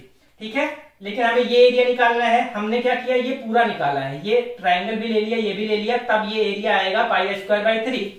तो πr²/3 में से ट्राइंगल का एरिया अगर हम माइनस कर दें, ठीक है, πr²3 ये पूरा एरिया है, इतने में से ये ट्राइंगल वाला निकाल दें तो यही तो बचेगा। ठीक, तो इतने में से ट्राइंगल वाला निकालना है। ट्राइंगल का एरिया के लिए हमें क्या पता होना चाहिए? बेस और हाइट पता होना चाहिए। तो बेस और हाइट कैसे पता चलेगा? एक तो ना हमें ये हाइट पता है, ना ये हमें बेस पता है, तो कैसे पता करेंगे? ये 30 आ गया था, देखिए ये 30 आ गया था। ठीक, रेडियस हमें 42 दिया गया है, ये है आपका 42। साइन 30 लगाइए, साइन 30 क्या होता है? लंब बटे में इसको मान लीजिए x, इसको मान लीजिए y। ठीक है ना, साइन 30 बराबर क्या हो जाएगा? x बटे में r, लंब बटे में कर्ड। ठीक है, कर्ड हमें दिया हुआ है 42 और साइन 30, ठीक है, साइन 30 लगाया है। साइन 30 का मान होता है 1/2, 1/2 बराबर x बटे में 42, तो x बराबर क्या आ जाएगा? 42 बटे में 2 बराबर 21। x का मान क्या आ गया? 21। ऐसे ही cos 30 आप लगाइए, cos 30 लगाएंगे तो y बटे में 42 आएगा। ठीक है, cos 30 लगाएंगे तो y बटे में 42 आएगा। cos 30 का मान √3/2, √3/2 बराबर y बटे में 42। इससे आप काटिए 21 आ जाएगा। y बराबर क्या आ जाएगा? 21√3। y बराबर क्या आ गया? 21√3 आ गया। ठीक, 21√3 आ गया। लेकिन ट्राइंगल का एरिया क्या होगा? 1/2 गुणे बेस, ये तो y जो था ये यहीं तक था, बेस क्या हो जाएगा? 2y हो जाएगा। ठीक है, 2y इंटू हाइट क्या है? x है, x। ये मान जो है यहाँ पे रख के इसको हम घटा देंगे तो हमारा आंसर आ जाएगा। अब देखिए क्या हो जाएगा, ये पाई r मतलब 42 का स्क्वायर बटे में, पाई का मान भी आप रख दीजिए 22 बटे में 7। ठीक, और बटे में 3 था, माइनस हमें क्या करना है? ये करना है 1/2 गुणे 2y करेंगे। ठीक है, 21√3 है, 2y करेंगे तो क्या हो जाएगा? 42√3 और गुणे x का मान क्या आया हुआ है हमारा? 21। x का मान क्या आया हुआ है? 21। ठीक है, ये हो गया, कोई दिक्कत? चलिए इसको 21 ना लिख के इसको 42/2 ही रहने दीजिए आप। इसको 42/21 में लिख के 42/2 ही रहने दीजिए। एक समान क्या आता है 42/2। ये आप करेंगे तो यहाँ पे देखिए आप क्या कॉमन दिख रहा है, 42 यहाँ भी है, 42 यहाँ भी है, 42 स्क्वायर यहाँ पे है, तो 42 स्क्वायर कॉमन दिख रहा होगा आपको। आप 42 का स्क्वायर कॉमन ले लीजिए, ठीक है। क्या बचेगा, अब यहाँ पे देखिए 42 का स्क्वायर कॉमन ले लिया है तो बचेगा क्या, 22/7 ये बचेगा, माइनस 42 कॉमन ले लिया है तो बच क्या रहा है, √3/4। इसके अलावा कुछ भी नहीं बच रहा है। अब इसको आप सॉल्व करिए, ठीक है। 42 गुणे में 42, ठीक, 22 गुणे 4 माइनस √3 गुणे 21/21 गुणे में 4, ये आ जाएगा। एलसीएम लेंगे 21 गुणे में 4, 21 से 21 गया, 4 बचा, 4 से 22 में गुणा किया, ठीक है, 4 से डिवाइड किया, 4 कट गया, 21 बचा, √3 में 21 से डिवाइड किया, ये हो गया। इस तरह से सॉल्व कर लिया। यहाँ पे देखिए 42 गुणे में 42 बटे में 42 गुणे में 42, फिर क्या आ जाएगा 2288, ठीक है, 88 माइनस √3 इंटू 21 और बटे में अगर 21 गुणे 4 बाहर कर लो तो 21 दूना क्या हो जाएगा 42, फिर 2 से इसको काट दो, 2 दूना 4 और फिर 2 से इसको काट दो तो 21, क्या आ जाएगा 21 ब्रैकेट में 88 माइनस √3 इंटू 21 या 21√3, ये आ जाएगा और यही आपका आंसर हो जाएगा, ठीक है। यही आपका विकल्प में दिया हुआ है, ठीक। तो इस तरह से इसको सॉल्व कर लेंगे। आई होप आपको समझ में आ गया होगा। अब ये सब क्या है, क्वेश्चन थोड़े से टाइम टेकिंग है और जब किसी क्वेश्चन में टाइम ज्यादा लगने लगता है तो आदमी हड़बड़ा जाता है। जैसे मैं गया और कुछ क्वेश्चन में प्लस माइनस की गलती करी, इस वजह से थोड़ा सा नंबर मेरा कम रह जा रहा है। हालांकि क्वालिफाई तो हो ही जाऊंगा मैं, 97 तो पास हो ही जाना है, 105 107 नंबर ऐसे कुछ मेरे आ रहे हैं। तो ये हो गया। फिर अगला क्वेश्चन देखिए, P तथा Q का मान क्या होगा जब P बराबर क्या, Q बराबर क्या, जब px³ plus x² minus 2x minus Q, ठीक है, जो है वो x माइनस 1 और x प्लस 1 से पूर्णतः विभाजित है, ठीक है। x माइनस 1 और x प्लस 1 से पूर्णतः विभाजित होने का मतलब x माइनस 1 और x प्लस 1 इसके क्या है, गुणनखंड है। और जब गुणनखंड दिया गया हो तो x माइनस 1 बराबर 0 करोगे, x बराबर 1 आ जाएगा। x बराबर 1 यहाँ पे जब आप रखेंगे तो इसकी वैल्यू 0 हो जाएगी, ठीक है। जब भी कभी आपको गुणनखंड दिया गया हो तो उस गुणनखंड का वैल्यू 0 करिए, जो भी x का मान आ जाए वो इसमें पुट करिए, ये पूरा 0 हो जाना चाहिए, ठीक है, ये पूरा 0 हो जाना चाहिए। मतलब इसी तरह से हमको सॉल्व करना होता है। तो x बराबर 1 रखिए यहाँ पे आप, तो क्या आ जाएगा p प्लस x² की वैल्यू 1, यहाँ पे भी 1, ठीक है, माइनस यहाँ पे 1 रखोगे तो 2 माइनस q, तो यहाँ पे क्या आ जाएगा p बराबर 0 आ जाएगा क्योंकि ये वैल्यू हम पुट कर रहे हैं, ठीक, बराबर 0 होना चाहिए। यहाँ से p माइनस q बराबर 1 माइनस 2 करोगे तो -1 उधर जाके 1, p माइनस q बराबर क्या आना चाहिए 1। अब यहाँ पे देखिए सीधा सीधा ऑप्शन पे जाइए, ये वाला भी रखने की आपकी जरूरत नहीं पड़ेगी। हमें दिया हुआ है p बराबर 3, q बराबर 4, p बराबर 2, q बराबर 1, p बराबर 1, q बराबर 2, p बराबर -1, q बराबर 1, ठीक है। तो इसमें से कौन सा ऐसा मान है जो p माइनस क्यू करने पे हमें 1 देगा, क्या 3 में से 4 घटाने पे, ठीक है, 3 में से 4 घटाने पे 1 मिलेगा, नहीं मिलेगा, -1 मिलेगा, तो ये गलत हो गया। 2 में से 1 घटाने पे 1 मिलेगा, हाँ ये 1 मिलेगा, तो ये सही हो सकता है। हमें चारों देखना है, ठीक है, ये सही हो सकता है। अभी 1 में से 2 घटाएंगे तो भी -1 मिलेगा, ये भी गलत हो गया। -1 में से 1 घटाएंगे तो क्या हो जाएगा -2 हो जाएगा, ये भी गलत हो गया। अभी कोई और ऑप्शन मिल जाता जो हो सकता था तो हम इसको x बराबर -1 करके चेक करते, लेकिन हमें सिर्फ एक ही ऑप्शन ऐसा मिला है जो यहाँ पे संभव हो सकता है, तो एक ही मिला है तो यही हो जाएगा, ठीक है। तो p बराबर 2, q बराबर 1 इसका आंसर हो जाएगा, ठीक। तो ये हो गया इसका सॉल्यूशन। हर क्वेश्चन आपको पूरा हल करने की जरूरत पड़े ऐसा जरूरी नहीं है, आप आधे पे करके एक बार ऑप्शन से चेक कर सकते हैं, जैसे कि मैं करता हूं, और थोड़ा सा टाइम इससे बच जाता है, ठीक है। तो ये हो गया, आप इसको सॉल्व कर सकते हैं, ठीक है। आगे आप दूसरा x बराबर -1 करेंगे, फिर p और q में एक और इक्वेशन आएगी, दोनों सॉल्व करेंगे, p और q की प्रॉपर वैल्यू निकल के आएगी, p बराबर 2, q बराबर 1, ठीक है। ये हो गया। यदि कोई हमारे अपने कर्मचारियों की संख्या 10:9 से कम करता है, मतलब पहले कर्मचारी 10 थे, बाद में उसने 9 कर दिया, ठीक, और क्या हुआ है, और वेतन को 11:12 में कम या वृद्धि करता है, मतलब पहले जो वेतन था वो 11 था, बाद में क्या हो गया, वेतन 12 था। तो कह रहा है कि अब पहले का व्यय और बाद का व्यय, ठीक है, पहले का जो खर्च था और बाद का जो खर्च है दोनों का अनुपात बताइए। सीधा सीधा करना कुछ नहीं है, हम इसको गुणा कर देंगे। पहले 10 थे, पहले 10 लोग थे, हर आदमी को 11 रुपया ये देता था, तो क्या आ जाएगा, मतलब 110 रुपए इसका खर्च था। बाद में क्या कर दिया इसने, 9 कर दिया, आदमी कम कर दिए और वेतन बढ़ा दिया, 11 से 12 कर दिया। तो अब इसका कितना खर्चा आ रहा है, 12 9 108। तो वही पहले और बाद का खर्चा पूछ रहा है सीधा सीधा।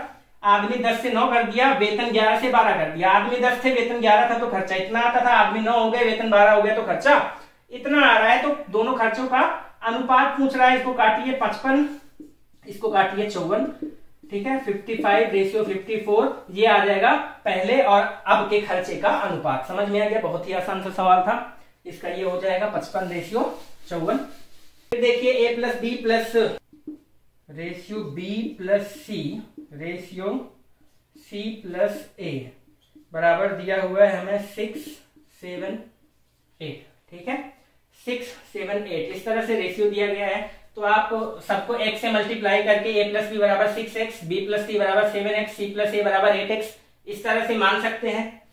यहां से आप मान सकते हैं क्या, A प्लस बी बराबर 6x, B प्लस C बराबर 7x, C प्लस A बराबर 8x, ठीक है। रेशियो निकालेंगे, x एक्सिस कट जाएगा, ये आ जाएगा, ये हो गया। हमें दिया हुआ है A plus B plus C बराबर 14 दिया हुआ है।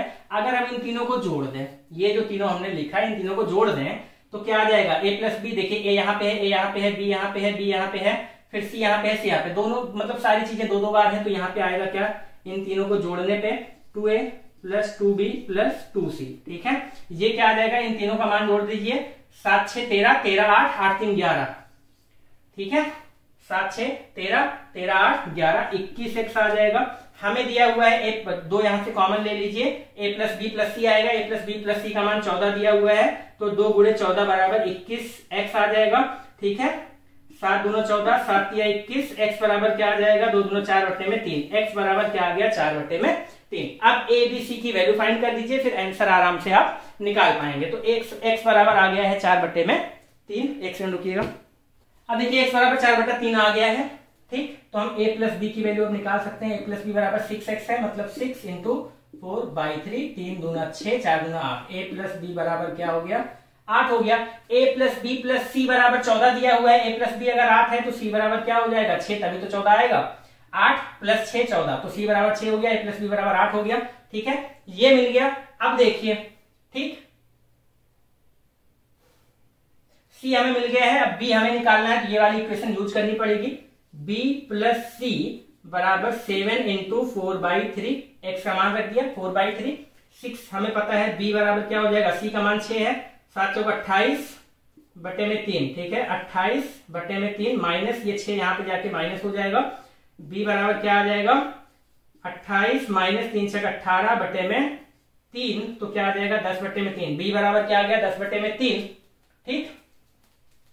A प्लस बी बराबर दिया हुआ है 8, A बराबर क्या हो जाएगा, 8 माइनस बी, B मतलब 10 बटे में 3, ठीक है, 8 3 24, 24 माइनस 10 बटे में 3 मतलब 14 बटे में 3। A बराबर क्या आ गया, 14 बटे में 3, B बराबर क्या आ गया, 10 बटे में 3, C बराबर क्या आ गया है 6।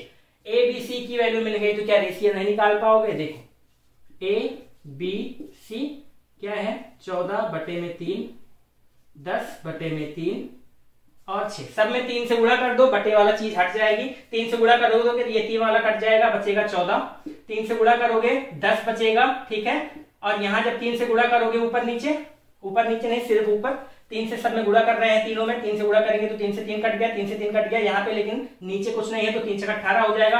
अब ये किसी नंबर से कट रहा है, हाँ कट रहा है, किससे कट रहा है, 2 से कट रहा है, 7 दूना 14, ठीक है, 2 पंचे 10 और 2 9 18, 7 5 9 ABC का रेशियो आ जाएगा। इस तरह से आप इस सवाल को आराम से कर सकते हैं। तो इसका आंसर क्या आ जाएगा, 7:5:9, और ये इसका सॉल्यूशन। इसके बाद देखिए, थोड़ा देखिए क्वेश्चन जो आया था थोड़ा सा लेंदी कैलकुलेटिव आया था, तो अभी मैं आपको एक्सपेक्टेड कट ऑफ भी बताने वाला हूं, एक्सपेक्टेड कट ऑफ, ठीक है, उसके बारे में भी डिस्कशन कर लेंगे, क्योंकि मैंने पेपर दिया है तो मुझे पता है किस लेवल का पेपर था, क्या होने वाला है। अगला क्वेश्चन कुछ इस तरह से है, ये आपका सेंटर है, ये आपको दिया हुआ है 60, ठीक है, ये आपका सेंटर हो गया, ओ है सेंटर, ये ए है, ये बी है, ठीक। आपको पूछ रहा है एंगल ए ई बी क्या होगा, यहाँ पे ई है, ठीक है, ये वाला मान आपसे पूछ रहा है। हमें देखिए पता है कि ये अगर 60 है तो अगर हम यहाँ से कुछ इस तरह से ड्रॉ कर लें, ठीक है, ये 2 थीटा होता है तो ये थीटा होता है, ये 60 है तो ये क्या हो जाएगा 30 हो जाएगा। हमें पता है कि अगर कोई चक्रीय चतुर्भुज है, चक्रीय चतुर्भुज का मतलब क्या, जिसके चारों ओर से सर्कल गया हो तो आमने सामने के कोणों का योगफल, मतलब अगर ये x है ये y है तो x प्लस वाई करेंगे तो हमेशा 180 आएगा। आमने सामने का कोणों का योगफल 180 आना चाहिए हमेशा, ठीक है। ये 60 है तो हमें पता है ये 30 होगा, ठीक है। इस तरह वाला हमने बताया हुआ है कि अगर ये थीटा है तो ये 2 थीटा होगा, ये 60 था तो ये 30 हो जाएगा, ये 30 हो गया। हमें पता है कि इसका और इसका योग 180 आना चाहिए, 30 है तो ये क्या आ जाएगा 150 आएगा, तभी तो सम 180 आएगा, तो ये ए ई बी क्या आ जाएगा 150, ठीक है, ये हो जाएगा। देखिए पेपर में इतना टाइम नहीं लगता है करने में, ये तो मैं आपको समझाने के लिए बता रहा हूं, ठीक है। ये देखते ही हो जाने वाला क्वेश्चन है और हो भी गया था। इसके बाद देखिए क्या है, एक व्यक्ति अपने सामान को क्रय मूल्य से 30% अधिक पर अंकित करता है। जैसे क्रय मूल्य मान लो 100 रुपया था, ठीक है, वो अब 100 रुपए में खरीद के लाया, बेचने के लिए क्या करेगा, कुछ दाम बढ़ा के लिखेगा, तो मार्क्ड प्राइस, उसने मार्क्ड प्राइस क्या किया 30% बढ़ा दिया, मतलब 130 कर दिया। फिर उसके बाद बेचते समय क्या करेगा, बेचते समय कुछ छूट भी दे रहा है। छूट क्या दे रहा है, 30% की छूट दे रहा है। सेलिंग प्राइस पे, मार्क्ड प्राइस पे ये 30% की छूट दे रहा है। अब इसका आप 30% निकालेंगे तो 13 या 39 आता है। 39 रुपए की छूट दे रहा है, आप इसमें से 39 घटाएंगे तो क्या आ जाएगा 91, ठीक है। तो सेलिंग प्राइस है, ये एसपी है। कॉस्ट प्राइस 100 था, सेलिंग प्राइस 91 आया, तो इसका नुकसान कितने वो का हो गया, 100 पे 9 रुपए का नुकसान है, तो 9% का क्या हो गया, लॉस हो गया। ये तो हो गया तरीका, मतलब आपको कुछ नहीं आता है तो इस तरह से आप सीपी 100 मानिए, फिर मार्क प्राइस 30% बढ़ा के करिए, फिर उसमें से 30% छूट दीजिए, ऐसा करिए। और जब भी कभी इस तरह का सवाल आता है तो सीधा सा फॉर्मूला होता है x² बटे में 100% का लॉस ही होगा हमेशा। इस तरह का कोई सवाल आता है कि मार्क प्राइस कर दिया उसने, x% बढ़ा दिया, फिर बाद में x% की छूट दे दी, तो सीधा सा फॉर्मूला होता है लॉस आता है, हमेशा लॉस ही होगा। इस केस में लॉस क्या होगा, x² बटे में 100% का। तो 30 एक का मान 30 था, तो 30 का स्क्वायर बटे में 100 करिए, इतना परसेंट का लॉस आएगा। 30 का स्क्वायर मतलब 900 बटे में 100% का लॉस, 900 बटे में 9 मतलब 9% का लॉस। ये सीधा बेसिक सा फॉर्मूला होता है, इससे भी आप कर सकते हैं, इससे भी आप कर सकते हैं, ठीक है। ये हो गया आपका क्वेश्चन का आंसर, 9% का लॉस आ जाएगा इसमें। फिर चलते हैं आगे, दिया हुआ है x माइनस ए, x माइनस बी और ऐसे ऐसे करके x माइनस जेड तक है। इसका घात बताना है, ठीक है। हमें पता है x माइनस 1 x माइनस 2 करते हो, 2 बार अगर गुणा करोगे तो x² बनता है, इसी में x माइनस 3 भी कर दो, 3 बार करोगे तो x³ बनेगा। ये a से लेके z तक है, a से लेके z तक 26 लेटर्स होते हैं, ठीक है। 26 टाइम्स ये गुणा करोगे तो घात क्या आ जाएगी 26 आ जाएगी। बहुत ही बेसिक सा सवाल था, तो ये हो जाएगा इसका, ठीक। इसमें क्या आ जाएगा 26 आंसर हो जाएगा। फिर उसके बाद देखिए सबसे अच्छा, सबसे बेहतरीन सवाल ये था जो सबसे ज्यादा टाइम लेने वाला है, लेकिन इसको भी मैंने, देखिए कर तो मैंने गलत ही दिया है इसको, ठीक। सोच में ले गया था कैसे करना है, लेकिन थोड़ा सा टाइम कम बचा था तो इस वजह से गलत हो गया। x² minus px plus r equal to 0, x² minus qx plus r equal to 0, ठीक है। ये दो इक्वेशन दिए गए हैं, इसका जो रूट है वो अल्फा और बीटा है, इसका जो रूट है वो 2 अल्फा, इसका जो रूट है वो अल्फा बाई 2 और 2 बीटा है, ठीक है। ये 4 रूट्स, ये 2 इक्वेशंस हैं, एक इक्वेशन ये है, एक इक्वेशन ये है। इसके रूट्स मतलब इसके मूल अल्फा और बीटा है, मतलब अल्फा और बीटा अगर x बराबर रखते हो तो 0 आ जाएगा। और यहाँ पे अल्फा बाई 2 2 बीटा है, इस तरह से है, ये रखते हो तो आ जाएगा। तो देखिए इसको आप अगर अल्फा बीटा रख के इक्वेशन बनाएंगे, 4 इक्वेशन बनेगी। सॉल्व करने में बहुत ही ज्यादा टाइम वेस्ट होगा, ठीक है। और यही करने में मैं लगा था, इस वजह से मेरा आ नहीं रहा था, गलत हो गया। तो ये आप करेंगे तो बहुत ज्यादा टाइम वेस्ट होगा। आप सीधा सीधा क्या कर सकते हैं, इसको भी मैंने बाद में सोचा तो पता चला कि सीधा सीधा आप अल्फा बीटा की कोई भी एक वैल्यू मान लीजिए और ऑप्शन से सेटिस्फाई करा लीजिए, आपका बहुत ही ज्यादा टाइम बच जाएगा। तो अल्फा को आप ले लीजिए यहां से 4 और बीटा को ले लीजिए 1, ठीक है। अल्फा को ले लीजिए 4 और बीटा को ले लीजिए 1 और उसके बाद सॉल्व कर लीजिए, ठीक। अल्फा बराबर 4 बीटा बराबर 1 अगर इस तरह से है तो ये कौन सी इक्वेशन बनेगी, ठीक है। अल्फा बराबर 4 बीटा बराबर 1, तो ये क्या हो जाएगा x माइनस 4 x माइनस 1, ठीक है। x माइनस 4 x माइनस 1 होगा तभी ये, अगर अल्फा बीटा 4 है, अल्फा 4 है बीटा 1 है, तो x माइनस 4 x माइनस 1 इस तरह से इसका गुणनखंड बनना चाहिए। अगर ऐसा है तो ठीक है, हम मान रहे हैं तो ऐसा होगा भी। और इसको खोलेंगे तो क्या आ जाएगा, एक्स स्क्वायर माइनस 5x, ठीक है, plus 4, x square minus 5x plus 4 आ जाएगा, ठीक। अल्फा बीटा हमने ये माना है, तो ये जो इक्वेशन आई है इसके इक्वल आई है। तो यहां से अगर हम कंपेयर कर ले तो r बराबर क्या आ जाएगा 4 और p बराबर क्या आ जाएगा 5, माइनस यहां भी था माइनस यहां भी था, p की जगह लिखा क्या हुआ है 5, r बराबर 4 p बराबर 5 यहाँ पे आ गया, ठीक है। ऐसे ही इस इक्वेशन में अगर हम अल्फा बराबर 4 बीटा बराबर 1 रखेंगे तो यहाँ पे रूट क्या दिया हुआ है अल्फा बाई 2 और 2 बीटा, ठीक। तो अल्फा बाई 2 जब करेंगे मतलब 4/2 करेंगे तो यहाँ पे एक मूल 2 आ जाएगा, और बीटा इंटू 2 करेंगे तो यहाँ पे जो मूल आएगा 2 इंटू 2 आ जाएगा। ये क्या बन जाएगा x माइनस 2 और x माइनस 2। जब इसको आप खोलोगे x माइनस 2 मतलब x माइनस 2 का स्क्वायर क्या आ जाएगा x स्क्वायर, ठीक है, माइनस 4x माइनस प्लस 4, ये आ जाएगा। यहां से भी देखिए r की वैल्यू 4 आ गई और q की जगह पे क्या लिखा हुआ है 4, q की जगह पे क्या लिखा हुआ है 4, r की वैल्यू 4। देखिए r दोनों की जगह पे सेम था तो दोनों जगह पे वैल्यू सेम आनी भी चाहिए थी, तो r की वैल्यू मान रखने से दोनों जगह पे 4 ही आया है। p हमें मिल गया है 5, q हमें मिल गया है 4। अब हम क्या करेंगे, सीधा सीधा ऑप्शन में सेटिस्फाई कराएंगे कि कौन सा ऑप्शन सेटिस्फाई हो रहा है इन वैल्यूज से, ठीक। तो सेकेंड ऑप्शन दिया हुआ था, आप बाकी पे कर लीजिएगा, 2/9 2p माइनस q और 2q माइनस p, ठीक है। इसको आप सेटिस्फाई कराइए, इसी से सिर्फ सेटिस्फाई होगा। देखिए मान रख दीजिए आप, ठीक। पूछ रहा है r की वैल्यू क्या आएगी, तो ये हमें बेसिकली दिया हुआ है r बराबर इतना, ठीक। r बराबर हमें पता है 4, p और q का मान हमें मिल गया है, p और q का मान 5 और 4 रखने पे जिसमें r का मान 4 आ जाएगा वही आंसर हो जाएगा। तो p और q का मान यहाँ पे आप रखिए 2/9 गुणे 2p माइनस q, 5 दूना 10 माइनस 4, 10 दूना 10 माइनस 4 हो जाएगा 6, ठीक है, गुणे 2q माइनस p मतलब 4 दूना 8, 8 माइनस 5 मतलब 3, ठीक है। 3 से इसको काटिए, 3 3 9, 3 से इसको काटिए, 3 दूना 6, 2 दूना 4, r बराबर 4 आ गया और r बराबर 4 था भी, इसका मतलब ये ऑप्शन इसको सेटिस्फाई कर रहा है और यही आपका करेक्ट आंसर हो जाएगा। इसको आप अगर इक्वेशन बना के करेंगे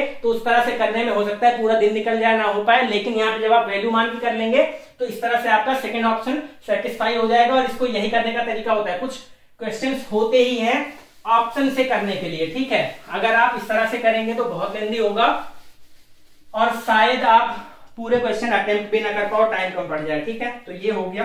फिर इसके बाद देखिए इस वाले का क्वेश्चन तो कोई बता ही नहीं पा रहा है आंसर, लेकिन मैंने इसका भी निकाल लिया है पूरा, मतलब पूरा सॉल्व मैंने कर लिया था। हालांकि टिक मैंने इसका भी गलत ही किया हुआ है, ठीक है ना, टिक मैंने गलत ही किया हुआ है, बस जल्दबाजी की वजह से हर बार हर क्वेश्चन में मेरे हर पेपर में मेरे क्वेश्चन जल्दबाजी की वजह से गलत हो ही जाते हैं, कुछ भी हो जाए, किस्मत थोड़ी सी मेरी खराब रहती है हर बार।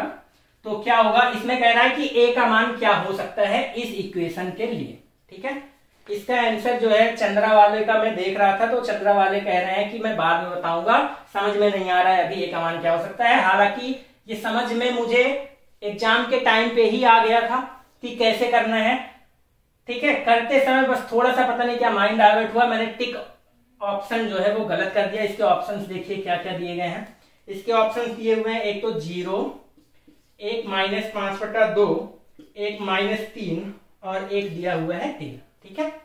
इस तरह से इनमें से कौन सा मान a का हो सकता है ये पूछा जा रहा है, ठीक। इसको अभी तक शायद ही कोई यूट्यूबर कराया होगा, मतलब मैंने तो एक ही देखा चंद्रा का, और वो नहीं करा पाए हैं, इसको बता रहे थे कि इसको बाद में कराएंगे। मैं करा दे रहा हूं, मैं सोच ले गया था कैसे करना है, बस थोड़ी सी दिक्कत हो गई, इस वजह से मैंने गलत कर दिया। क्या करना है इसमें देखिए, कोई भी अगर a sin theta plus b cos theta, ठीक है, a sin theta plus b cos theta अगर दिया गया हो तो इसका मैक्सिमम जो वैल्यू आता है वो +√a² प्लस b² आता है, और मिनिमम जो वैल्यू आता है वो -a² प्लस b² आता है, ठीक है। ये होता है बेसिक सा फॉर्मूला। अगर a sin theta plus b cos theta है तो मैक्सिमम मान ये हो सकता है और मिनिमम मान ये हो सकता है, ठीक। अब देखिए मैक्सिमम मान ये हो सकता है, मिनिमम मान ये हो सकता है। अगर इस फॉर्मूले में देखें तो a की जगह √3 दिया गया है, b की जगह क्या दिया गया है, 1 दिया गया है, इसमें रख दीजिए आप, ठीक है। तो मिनिमम वैल्यू क्या आएगी, माइनस में √3 का स्क्वायर करेंगे तो 3, 1 का स्क्वायर करेंगे तो 1, ठीक है। मिनिमम वैल्यू ये आएगी, देखिए a का मान जो यहाँ पे वैल्यू आएगी वो मिनिमम या मैक्सिमम के बीच में ही तो आएगी। यहाँ पे जो वैल्यू आएगी a का जो मान होगा वो मिनिमम और मैक्सिमम के बीच में ही होगा। तो ये मिनिमम वैल्यू ये है, इससे या तो बड़ा होगा a, ठीक है, और मैक्सिमम वैल्यू जो है वो क्या है, प्लस √a² + b² मतलब 3+1, इससे छोटा होगा। मिनिमम मान से बड़ा होगा और मैक्सिमम मान से छोटा होगा, मतलब a का मान इन दोनों के बीच में ही आना चाहिए। ये 4 है, 4 का रूट करोगे तो 2, माइनस आगे लगा हुआ है तो -2 और +2 के बीच में a का मान आना चाहिए। अब इसमें आप आंसर में देखिए -2 और +2 के बीच में है कौन सा, क्या 3 -2 और +2 के बीच में आएगा, नहीं, a का मान 2 से छोटा होना चाहिए, ये तो बड़ा दिया गया है, ये गलत हो गया, ठीक है। a का मान -2 से बड़ा होना चाहिए, मैंने -3 लगा दिया है, क्यों लगा दिया है, गलती हो गई, -2 से बड़ा -3 मैंने गलती से जल्दबाजी में समझ लिया, ठीक है। लेकिन -3 क्या होगा, -3 तो इधर आएगा ना, -2 से और छोटा होगा, -2 से बड़ा होना चाहिए, तो -3 भी क्या हो जाएगा, गलत हो जाएगा। जल्दबाजी में मैंने -3 को बड़ा समझ लिया, मतलब पूरा मैं समझ गया था कैसे करना है, क्या करना है, लेकिन बस किस्मत खराब है तो आप क्या ही कर सकते हैं। तो यहाँ पे मैंने -3 लगा दिया, लेकिन -3 भी नहीं होगा क्योंकि -2 से छोटा है -3, हमें -2 से बड़ा वैल्यू चाहिए, तो ये भी गलत हो गया। फिर आप देखिए -5/2 करेंगे तो -2.5 आएगा, -2.5 भी क्या है, -2 से छोटा है। -3, -4 ये सारी संख्याएं होंगी, न्यूमेरिकल वैल्यू तो इसकी बड़ा है, लेकिन जब माइनस है तो ज्यादा नेगेटिव हो गया, ज्यादा नेगेटिव मतलब छोटा हो गया, तो ये भी क्या हो गया, छोटा हो गया, ये भी गलत हो गया। बच ही क्या रहा है, सिर्फ 0 बच रहा है, और 0 एकदम परफेक्टली -2 और 2 के बीच में करेक्ट एकदम 0 ही आता है, तो a का मान यहाँ पे क्या आ जाएगा, 0 आ जाएगा, ठीक है ना। तो ये इस तरह से करना था, पूरा समझने के बावजूद मेरा गलत हो गया, तो क्या ही कर सकते हैं, गलत होने में तो गुस्सा आती ही है। ये हो गया, 0 हो गया, ठीक है, इसका आंसर क्या आ जाएगा, 0 आ जाएगा। अब देखिए अगला, प्राप्तांक और विद्यार्थियों की संख्या दी गई है, ठीक है, 10 से कम पाने वाले, ठीक है, मान लीजिए ये प्राप्तांक x है तो x < 10, ठीक है, 10 से कम पाने वाले, 20 से कम पाने वाले, 30 से कम पाने वाले, 40 से कम पाने वाले, 50 से कम पाने वाले, ठीक है, 60 से कम पाने वाले, ठीक है, ये मार्क्स हैं x, मतलब x <10 मतलब x अगर मान लो प्राप्तांक x है, अगर x है तो जो है 10 से कम वाला, 20 से कम वाला, 30 से कम वाला, ठीक है, इस तरह से प्राप्तांक है। 10 से कम वाले स्टूडेंट्स कितने हैं, 3 है, 7 है, फिर 13 है, फिर 16 है, फिर 21 है, फिर 27 है। कह रहा है कि 20-30 वर्ग अंतराल की बारंबारता p और 40-50 की बारंबारता q है। 20-30 अंतराल मतलब 20 से 30 के बीच में बारंबारता अगर इसकी p है और 40 से 50 में अगर बारंबारता q है, तो हमें कह रहा है कि p और q का अंतर बताइए, मतलब जो भी बड़ा हो उसमें से घटा दीजिए। अंतर कह रहा है p - q या q - p, कहता तो नेगेटिव भी हो सकता था, लेकिन अंतर कह रहा है, अंतर का मतलब जो भी बड़ा हो उसमें से छोटा वाला आप घटा दीजिए। तो यहाँ पे देखिए बारंबारता क्या आ जाएगी, 7, 6, 13 और 6, 5, 11, ठीक है, p की वैल्यू 6 और q का मान 5, 6 - 5 करेंगे, इसका आंसर क्या आ जाएगा, 1 आ जाएगा। इस तरह से हो जाएगा इसका आंसर, ठीक है, ये हो गया, बहुत ही आसान सा था ये। अगला देखिए, यदि वर्ग समीकरण x² - px x² - px + 54 = 0 के ऋणात्मक मूल, ठीक है, अल्फा और बीटा दोनों क्या है, नेगेटिव हैं, ठीक है ना, नेगेटिव है, ऋणात्मक मूल 2:3 में हो तो p का मान क्या होगा, ये पूछा जा रहा है, ठीक है। अगर ऋणात्मक हो तो p का मान क्या होगा, ये हमें बताना है, ठीक।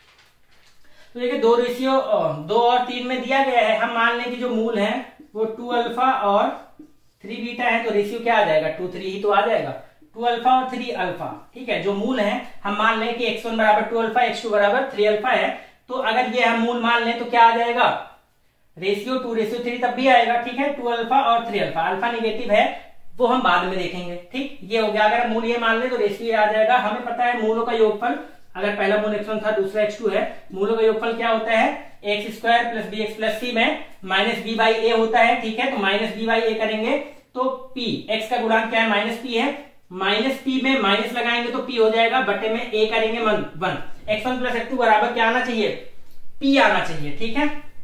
मतलब 2 alpha plus 3 alpha, 2 alpha plus 3 alpha बराबर क्या आना चाहिए, पी आना चाहिए। मतलब 5 अल्फा बराबर क्या आना चाहिए, पी आना चाहिए। पी बराबर क्या आना चाहिए, 5 अल्फा, ठीक है। और देखिए मूलों का गुणनफल मतलब x1 इंटू x2 जो होता है वो c बाई ए होता है। c का मान 54 है, a का मान 1 है। मूलों का गुणनफल करेंगे 2 अल्फा इंटू 3 अल्फा करेंगे तो 2 तिया 6, 6 अल्फा स्क्वायर बराबर क्या हो जाएगा, 54 हो जाएगा। 6 9 54 अल्फा बराबर क्या आ जाएगा, अंडर रूट 9। अंडर रूट 9 का अल्फा स्क्वायर बराबर 9 है तो अल्फा का मान 2 हो सकता है, एक तो +3 और एक तो -3, ठीक है। +3 और -3 अल्फा आ जाएगा। हमें पता है कि मूल क्या दिया हुआ था कि नेगेटिव मूल का बात कर रहा है तो हम अल्फा का मान -3 ही लेंगे, ठीक है। तो x1 प्लस x2 बराबर जो p है, ठीक है, ये क्या है 2 अल्फा प्लस 3 अल्फा। अल्फा का मान नेगेटिव ही लेना है तो -3 लेंगे, मतलब 5 अल्फा -3 करेंगे तो -15 आ जाएगा, ठीक है। तो p का मान पूछ रहा है क्या होगा, तो p का मान क्या हो जाएगा, -15 हो जाएगा। समझ में आ गया।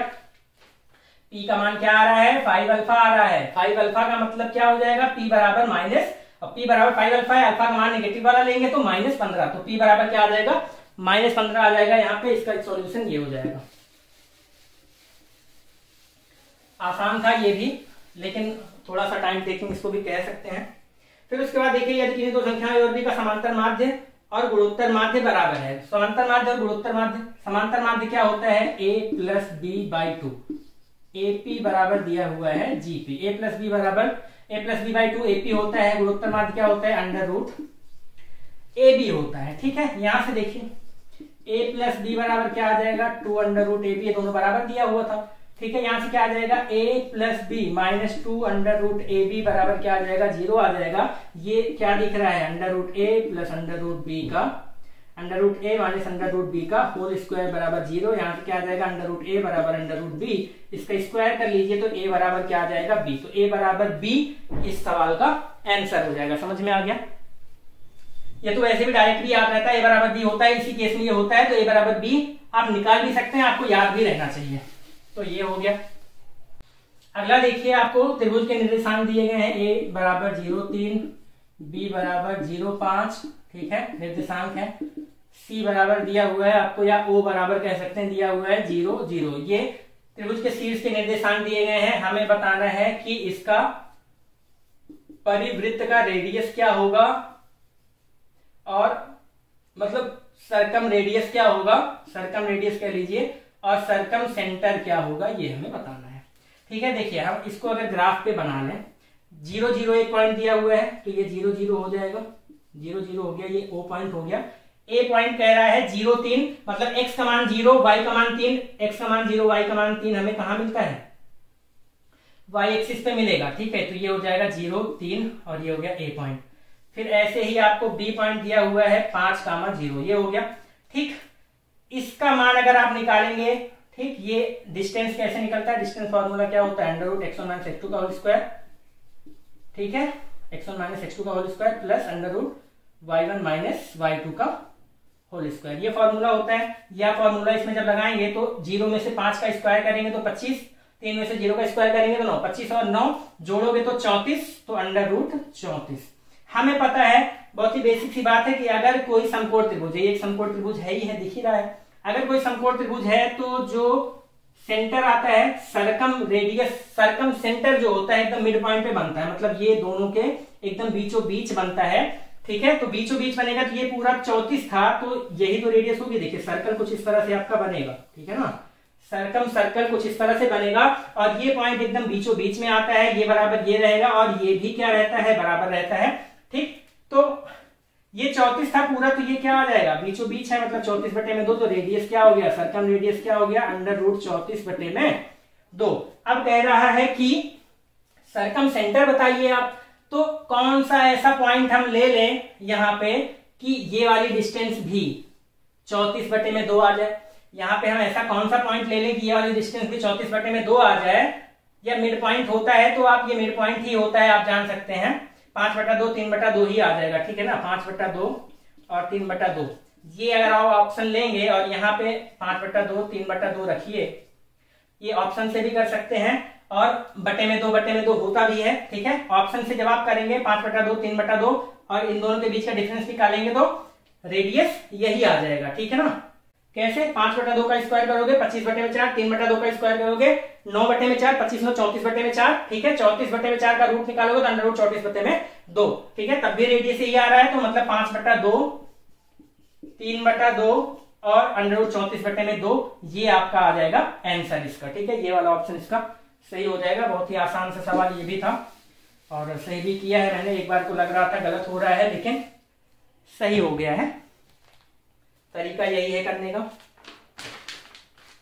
फिर आ जाते हैं 2 सिक्के एक साथ उछालने पर एक भी हेड ना आए, ठीक है। तो 2 सिक्के आप उछालेंगे, ठीक है। कॉइन आप लीजिए कोई एक, तो उसमें या तो हेड आएगा या तो टेल आएगा। एक और कॉइन है, आपको दोनों उछालना है, उसमें भी हेड और टेल आ सकता है, ठीक। तो कॉम्बिनेशन 2 कॉइन है आपका, कॉइन नंबर 1 कॉइन नंबर 2, दोनों में हेड और टेल आ सकता है। जब आप उछालेंगे तो क्या क्या आ सकता है? हो सकता है पहले में हेड आया हो, ठीक है। तो जब पहले में हेड आया हो तो दूसरे में हो सकता है टेल आ गया हो। पहले में हेड आया हो, दूसरे में भी हो सकता है हेड आ गया हो। फिर 2 बार हेड आया है हेड के अलावा। अब फिर क्या हो सकता है कि पहले में हो सकता है टेल आया हो, दूसरे में हेड आया हो, ठीक है। और पहले में हो सकता है टेल आया हो, दूसरे में भी टेल आ गया हो। इसके अलावा कोई और संभावना है क्या? पहले में हेड आया होगा तो दूसरे में या तो हेड आएगा या तो टेल आएगा। पहले में टेल आया होगा तो दूसरे में या तो हेड आएगा या तो टेल आएगा। इसके अलावा कोई संभावना है नहीं। 2 सिक्के उछालेंगे, ठीक है, एक बार तो 2 की पावर 2। 3 सिक्के उछालेंगे तो 2 की पावर 3 संभावनाएं बनेंगी। 4 उछालेंगे तो 2 की पावर 4 संभावनाएं बनेंगी। तो कुल संभावनाएं क्या हो जाएंगी? क्योंकि 2 ही उछाल रहे हैं तो 2 की पावर 2, चारों संभावनाएं ये हैं। हमें एक भी बार कह रहा है कि एक भी बार हेड ना आए, ठीक है। एक भी बार हेड ना आए का मतलब टेल दोनों में आ जाए। एक भी बार हेड ना आने का मतलब देखिए, इसमें एक बार है, इसमें 2 बार है, इसमें 1 बार है। एक भी बार किसमें नहीं है, सिर्फ 1 बार है, ठीक है। तो फेवरेबल कंडीशन हमारे पास कितनी है? जो हमें चाहिए वो 1 है। और टोटल कंडीशंस कितनी हो सकती हैं? 4 है। फेवरेबल बटे में टोटल करो, वही आपका प्रायिकता हो जाता है। तो 1/4 इसका आंसर हो जाएगा, ठीक। ये हो गया। फिर अगला देखिए, 0 से बड़ा और 1 से छोटा है n, तो कौन सा सत्य नहीं है? तो सीधा सीधा ऑप्शन पे हम जाएंगे। n पावर 100 ग्रेटर देन 1 कह रहा है। हमें पता है कि 0 से 1 के बीच में अगर कोई भी संख्या है, जैसे 0 से 1 के बीच में 0.1 है, इसकी पावर जितना आप बढ़ाते जाएंगे उतना छोटा हो जाएगा। अभी एक क्वेश्चन मैंने बताया था, ठीक है। पावर 2 करिए तो 0.01 आएगा, पावर 3 करिए तो 0.001 आएगा। इस तरह से जितना पावर बढ़ाते जाएंगे क्या होगा? वो संख्या उतनी ही छोटी होती जाएगी। तो ये 0 से 1 के बीच में था, पावर आपने बढ़ाया हुआ है, 100 किया हुआ है, तो पावर 100 करेंगे तो ये तो बहुत छोटा होता जाएगा ना मेरे भाई। तो 1 से बड़ा दिया हुआ है तो यही वाला क्या हो जाएगा? सत्य। आप पावर बढ़ाते जाएंगे, संख्या छोटी होती जाएगी, और 1 के बराबर थी नहीं तो और छोटी होती जाएगी, तो और छोटी होती जाएगी ना, 1 से बड़ी तो हो नहीं जाएगी। तो 1 से बड़ा दिया हुआ है तो सीधा सीधा ये वाला ऑप्शन क्या हो जाएगा? गलत हो जाएगा। तो सीधा आप इसको ऐसे चेक कर सकते हैं। फिर इसके बाद देखिए अगला क्वेश्चन, 2 की पावर x इक्वल टू 3 की पावर y इक्वल टू 6 की पावर z, ठीक है। तो हमें बताना है -1/x plus 1/y plus 1/z की वैल्यू क्या होगी। ये इस वाले का आंसर, ठीक है। मुझे लग रहा है कि चारों के चारों ऑप्शन जो है वो गलत दिए गए हैं। क्यों गलत दिए गए हैं मैं एक बार दिखा देता हूं आपको। ये सारा बराबर में है तो हम मान सकते हैं किसी k के बराबर है, ऐसा मान सकते हैं, ठीक है। a बराबर b बराबर c है, मान ले रहे हैं कि a बराबर b बराबर c बराबर k है, इस तरह से है। तो ये 2 की पावर x बराबर क्या हो जाएगा? k। यहां से क्या आ जाएगा? 2 बराबर क्या आ जाएगा? k की पावर 1/x, ठीक है। ऐसे ही 3 बराबर क्या आ जाएगा? k की पावर 1/y। ऐसे ही 6 बराबर क्या आ जाएगा? k की पावर 1/z। हमें पता है 2 इंटू 3 इक्वल टू क्या आ जाएगा? 6। 2 की वैल्यू रख दीजिए, k की पावर 1/x इंटू k की power 1/y equal to k की पावर 1/z, ठीक है। 2 3 6 की वैल्यू रख दी। यहाँ पे पता है a की पावर a इंटू a की पावर x इंटू a की पावर y हो तो x प्लस y हो जाता है। अगर बेस सेम हो तो घातें जुड़ जाती हैं। तो ये क्या हो जाएगा? k की power 1/x plus 1/y equal to क्या हो जाएगा? k की पावर 1/z, ठीक है। k से k आप काट दीजिए यहाँ पे, सिर्फ पावर, क्योंकि यहाँ पे k था तो पावर दोनों बराबर होगा तभी तो बराबर होगा। तो 1/x काटना नहीं है, कुल मिला के 1/x प्लस 1/y बराबर 1/z आएगा। 1/x plus 1/y minus 1/z बराबर 0 आएगा। यहाँ पे इसने पूछा हुआ है कि -1/x plus 1/y plus 1/z। अब यहाँ पे देखिए -1/z आ रहा है। आप यहाँ से अगर माइनस आप कॉमन भी लेते हैं तो 1/z माइनस 1/x और माइनस 1/y बराबर 0 आएगा। ठीक है, इसके अलावा आप इसमें कुछ भी कर नहीं सकते हैं। या तो यहाँ पे -1/x माइनस 1/y दिया होता, ठीक है, -1/x माइनस 1/y दिया होता तब 0 हो सकता था, या तो ये माइनस यहाँ ना देके यहाँ पे दिया होता तब 0 हो सकता था, और कोई केस नहीं हो सकता। इसकी वैल्यू फाइंड करी ही नहीं जा सकती है। यहाँ पे हम कर ही क्या सकते हैं, माइनस कॉमन लेने के अलावा कुछ नहीं कर सकते हैं। माइनस कॉमन लेंगे तो ये हो जाएगा, नहीं लेंगे तो ये हो जाएगा, लेकिन इसने दिया हुआ है ये, तो इसका एक भी आंसर सही नहीं है। इस पे आपको क्या करना पड़ेगा, स्टार मार्क करिए, इस पे आपको सबको नंबर मिलेगा। अगर कोई उत्तर आंसर की में अगर इसने कोई आंसर दिया हुआ है तो आप उसको चैलेंज कर सकते हैं और आपको सबको इस पे नंबर मिलेगा, तो ये हो जाएगा। ठीक है, आना तो 0 ही चाहिए। ये आंसर में देखिएगा 0 देगा, लेकिन इसने गलती क्या करी है, माइनस प्लस करने में गलती कर दी है, तो इस वजह से आप इसको चैलेंज कर पाएंगे आसानी से। अब देखिए क्या है अगला, दो संख्याओं का गुणनफल 32 है। मान लें पहली संख्या x है, दूसरी संख्या y है, तो गुणनफल हमें दिया हुआ है 32। फिर उसके बाद कह रहा है कि इन संख्याओं का औसत, मतलब औसत क्या होता है, संख्याओं का योग बटे में संख्याओं की संख्या, x प्लस वाई बटे में 2, औसत दिया हुआ है 6, मतलब x प्लस वाई बराबर क्या हो जाएगा, 6 दूना 12, x वाई बराबर 32, x प्लस वाई बराबर 12। इसको आप ऐसे ही एज्यूम कर सकते हैं कि 8 चौक 32, 8 4 12। ठीक है, 8 चौक 32, 8 4 12, मतलब पहली संख्या जो है x हो जाएगी 8, y बराबर क्या हो जाएगी 4, 8 चौक 32, 8 4 12। ठीक है, आप इसको डायरेक्ट इस तरह से भी सोच सकते हैं। फिर क्या करना है कि घनों का योग बताइए, मतलब 8 का क्यूब प्लस 4 का क्यूब बताना है। 8 का क्यूब होता है 512 प्लस 4 का क्यूब होता है 4 16 64। ठीक है, इसको जोड़ लेंगे तो 576 आ जाएगा।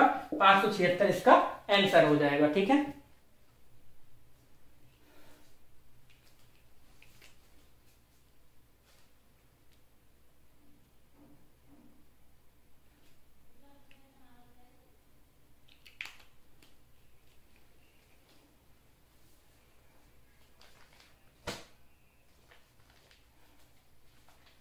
अगला क्वेश्चन देखिए, sine theta minus cos theta का मैक्सिमम मान।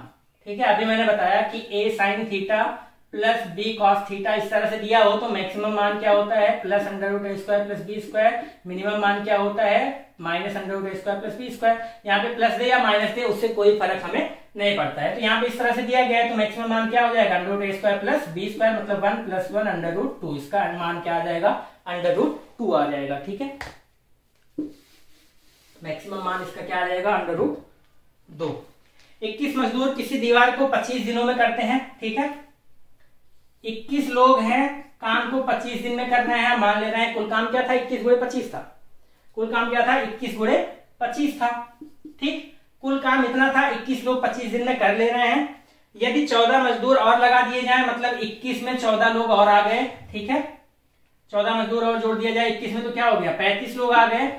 कुल काम इतना था। ठीक है, 25 लोग 21 दिन में कर रहे थे तो 35 लोग कितने दिन में करेंगे, कुल काम तो इतना ही था। तो अब कम दिन लगेगा, कम दिन क्या लगेगा हमें नहीं पता कितना दिन लगेगा। मान ले रहे हैं 35 लोग x दिन में करेंगे, 21 लोग 25 दिन में कर रहे थे, कुल काम 21 गुणे 25 हो गया। 35 लोग मान लेंगे x दिन में करेंगे, कुल काम 35 गुणे x हो जाएगा। कुल काम तो वही है, अभी भी कुल काम वही करना है, तो 21 गुणे 25 बराबर 35 गुणे में x। ये मैं आपको टाइम एंड वर्क पढ़ाऊंगा, अगला चैप्टर यही मैं पढ़ाने वाला हूँ। ठीक है, मैं यहाँ पे टेट सीटर जो भी नए लोग देख रहे हैं बता दूं, टेट सीटर सुपर टेट के लिए कंप्लीट कोर्स करा रहा हूँ। 2 चैप्टर अभी कंप्लीट हुए हैं, अगला चैप्टर टाइम एंड वर्क होने वाला है। आप चाहें तो इस चैनल को सब्सक्राइब कर सकते हैं, इसमें जुड़ सकते हैं। ठीक है, पूरा कोर्स आपको फ्री में एकदम बेसिक से बहुत ही बेहतरीन तरीके से कराया जाएगा।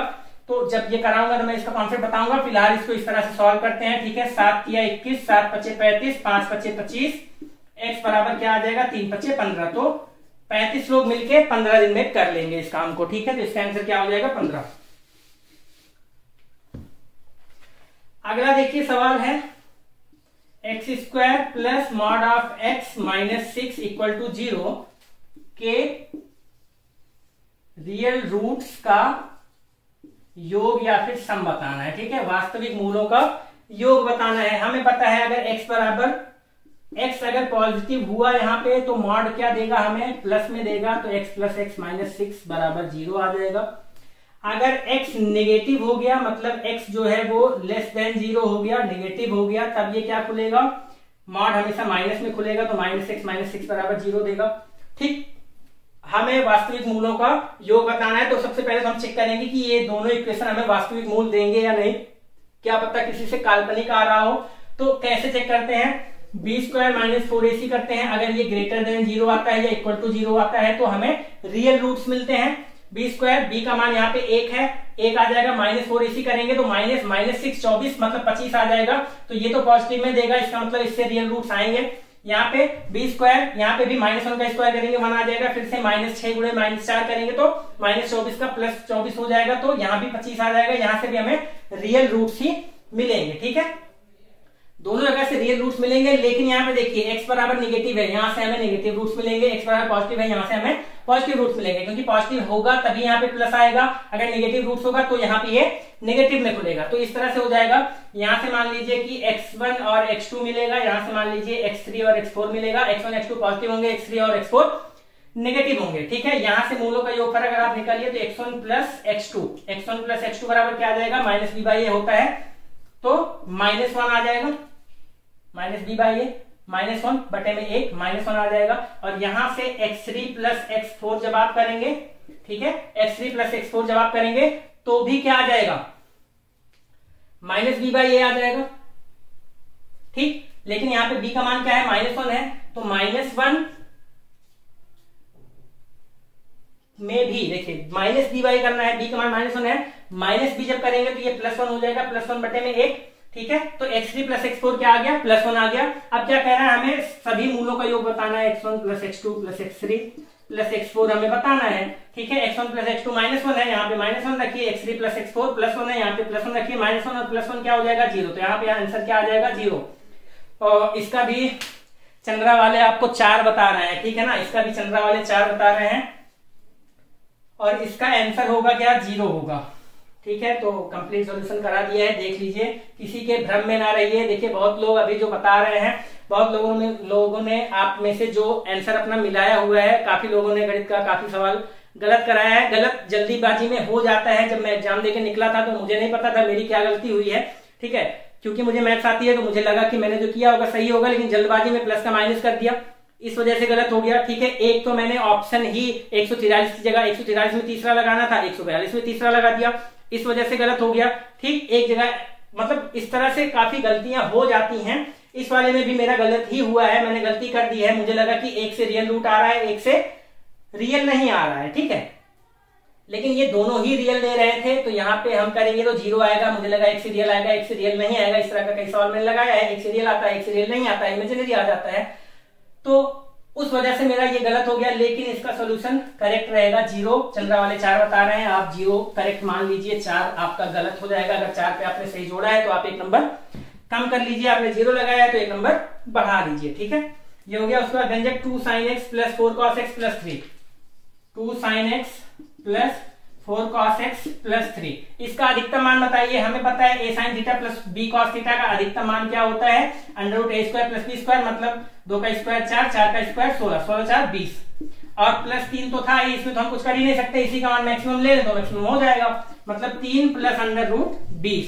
मतलब 3 प्लस 2√5, ये हो जाएगा आपका मैक्सिमम वैल्यू इसका। तो मैक्सिमम वैल्यू से रिलेटेड देखिए, ये साइन थीटा वाले से 3 क्वेश्चन हो गया मैक्सिमम वैल्यू से, एक ए वाला हो गया, एक √2 वाला हो गया, ठीक है, और एक ये वाला हो गया। 3 सवाल एक ही फॉर्मूले पे इसने पूछ लिए थे, ये हो गया आपका। इसके बाद देखिए, एक वृत्त की जीवा इसकी त्रिज्या के बराबर है, इस जीवा के द्वारा वृत्त के लघुचाप के किसी बिंदु पर अंतरित कोण,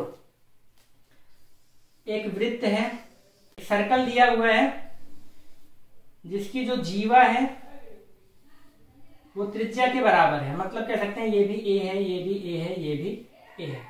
एक वृत्त है जिसकी जीवा त्रिज्या के बराबर है, हमें पता है अगर ये तीनों ए है तो यहाँ पे तीनों 60-60 बनाएंगे फिर, ठीक है, समबाहु त्रिभुज हो गया, 60-60 का एंगल बनाएंगे। अब कह रहा है इस जीवा द्वारा वृत्त के लघु क्षेत्र में या लघु चाप में बनाया गया अंतरित कोण। इस तरह से कोई जीवा है, जो बड़ा पार्ट दिखता है उसको दीर्घ पार्ट कहते हैं, ठीक है, बड़ा दीर्घ चाप कहते हैं, और ये क्या है, जो छोटा दिख रहा है उसको लघु कहते हैं। तो लघु वाले पार्ट में पूछ रहा है कि यहाँ पे अगर कोई एंगल बन रहा हो तो क्या होगा, हमें पता है ये 60 है, तो दीर्घ वाले में अगर कोई एंगल बनता तो इसका आधा बनता 30, हमें पता है 30 और इसका सम होना चाहिए क्या 180, तो 30 और 150 करेंगे तो 180 आएगा। सेम सवाल आपको डायरेक्ट पूछ लिया था, यहाँ पे आपको इस तरह से करके दे दिया है, तो ये आपको निकालना पड़ेगा, यहाँ पे भी क्या आ जाएगा 150 आ जाएगा। ठीक, अगला सवाल देखिए, एक शंकु और अर्धगोले के समान आधार तथा समान आयतन है। ठीक है, आधार समान है, ये कोई अर्धगोला है और ये कोई आपका वो है, आधार समान है का मतलब ये भी 2r होता है। ठीक है, ये भी 2r हो जाता है। ठीक, मतलब कह सकते हैं आधार समान होने का मतलब रेडियस आपको समान दिया हुआ है, कह सकते हैं, सीधी सी बात है। इसकी मान लीजिए हाइट है h और जो भी हो, आयतन हमें दिया हुआ है कि दोनों का बराबर है।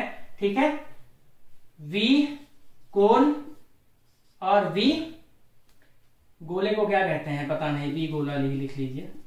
कोण का और गोले का जो है आयतन हमें समान दिया गया है, मतलब 1/1 आएगा। कोण का फॉर्मूला लगा लीजिए, आयतन का 1/3 पाई r² h, हाइट h है, r हम मान ले रहे हैं रेडियस। ठीक है, क्योंकि दोनों का आधार समान था, दोनों का आधार 2r होगा, मतलब दोनों का रेडियस भी r हो जाएगा। ठीक है, अर्धगोला यहाँ पे है। ठीक है, यहाँ पे गोला नहीं है, अर्धगोला है। अर्धगोला का पूरे गोले का होता है 4/3 पाई r3, यहाँ पे क्योंकि आधा है तो 2/3 पाई r3 बराबर 1/1। ठीक है, 3 से 3 गया, पाई से पाई गया, r² से सिर्फ एक r बचेगा, तो यहाँ पे बचेगा क्या h/2r बराबर 1/1। और आपसे पूछा क्या है ऊंचाई और त्रिज्या का अनुपात, तो h/r बराबर 2 उधर चला जाएगा, 2/1। आंसर क्या आ जाएगा 2:1, 2:1 इसका क्या आ जाएगा आंसर आ जाएगा। यहां भी मेरा गलत हो गया है, क्यों गलत हो गया है, ये अर्धगोला में ध्यान देके मैंने पूरा गोला लगाया, 4/3 किया तो 4:1 आ गया। ठीक है, तो जल्दबाजी में गलतियां होती हैं, इसका ये मतलब नहीं है मुझे आता नहीं है, आता सब है, एकदम बेसिक सा सवाल था, बस अर्धगोला पे नहीं ध्यान दिया तो गलत हो गया। तो इस तरह से गलत होता है, किस्मत खराब ही है। 2-4 क्वेश्चन मेरे इस तरह से गलत हो गए हैं जल्दबाजी में, जो कि नहीं होने चाहिए थे। तो ये हो गया आपका, इसका 2:1 आ जाएगा। अगला देखिए एलसीएम एचसीएफ चैप्टर जो मैंने पढ़ा है, अगर आपने देखा होगा तो ये फॉर्मूला मैंने बताया हुआ था, बहुत ही आसान सा सवाल आया हुआ है कि 1/3 5/6 2/9 और 4/27 का, ठीक है 4/27 का एलसीएम क्या होगा। ठीक है, मैंने बताया था कि भिन्न में अगर संख्याएं दी गई हो तो एलसीएम कैसे निकालते हैं। ठीक है, जब भी एलसीएम कहेगा तो ऊपर वाले का एलसीएम नीचे वाले का एचसीएफ, जो कहे ऊपर वाले का वही निकाल लीजिए, नीचे वाले का उल्टा निकाल लीजिए। तो ऊपर वाले का एलसीएम और नीचे वाले का एचसीएफ करेंगे। अगर एचसीएफ पूछता तो ऊपर वाले का एचसीएफ, नीचे वाले का एलसीएम करते। ठीक है, एलसीएम पूछा है तो ऊपर वाले सभी का एलसीएम निकालिए, ऊपर वाले सभी का एलसीएम क्या आ जाएगा 5 और 20, और नीचे वाले सभी का एचसीएफ निकालिए, नीचे वाले सभी का एचसीएफ आ जाएगा 3, तो 20/30 इसका 20/3 इसका आंसर हो जाएगा। ठीक है, तो अभी आपको जितना भी आंसर बता दिया गया है इसमें एक भी डाउटफुल नहीं है, एक में भी कोई कंफ्यूजन नहीं है, आप इसको पूरी तरह से करेक्ट मान सकते हैं। आप ऑफिशियल आंसर की आएगी तो आप मिलाएंगे, यही सारे आंसर उसमें भी आपको मिलने वाले हैं। एक में दिक्कत है जो 0 आएगा, के वाला जो पावर में के करके दिया हुआ था, मतलब 2 की पावर x और 3 की पावर y z 6 की पावर z, ये वाला जो है ये आंसर 0 देगा, आंसर 0 देगा क्योंकि वो 0 के लिए ही बना रहा था, लेकिन उसने क्वेश्चन में गड़बड़ी कर दी है, तो उस पर आप क्लेम कर लीजिएगा। तो ये हो गया सारा आंसर। मैं यहाँ पे आपको फिर से एक बार बता दूं कि जो भी लोग नए हैं इस चैनल को देख रहे हैं, मैं कंप्लीट टेट सीटेट सुपर टेट का कोर्स कराने जा रहा हूं। आप यहाँ पे देखिए कुछ बहुत ही बेहतरीन कुछ कठिन क्वेश्चंस भी आए हुए थे, तो अगर आप सोच रहे हैं कि बिना पढ़े आपका काम चल जाने वाला है तो ऐसा कुछ नहीं होने वाला है। सुपर टेट जब होगा प्राइमरी का, ये तो था, इसमें 40 और 50 सवाल आते हैं, जब प्राइमरी का सुपर टेट होगा उसमें भी 20 सवाल आएंगे और इसी तरह से सवाल रहेंगे 20 में 20। अगर आपको पाना है तो आपको अच्छे से मेहनत करनी पड़ेगी, आपको फ्री ऑफ कॉस्ट एकदम बेसिक से पूरा चैप्टर पढ़ाया जा रहा है। तो चैनल को सब्सक्राइब कर लीजिए, वीडियो को लाइक कर लीजिए और साथ में लगे रहिए, आपका पूरा साथ दूंगा मैं। धन्यवाद।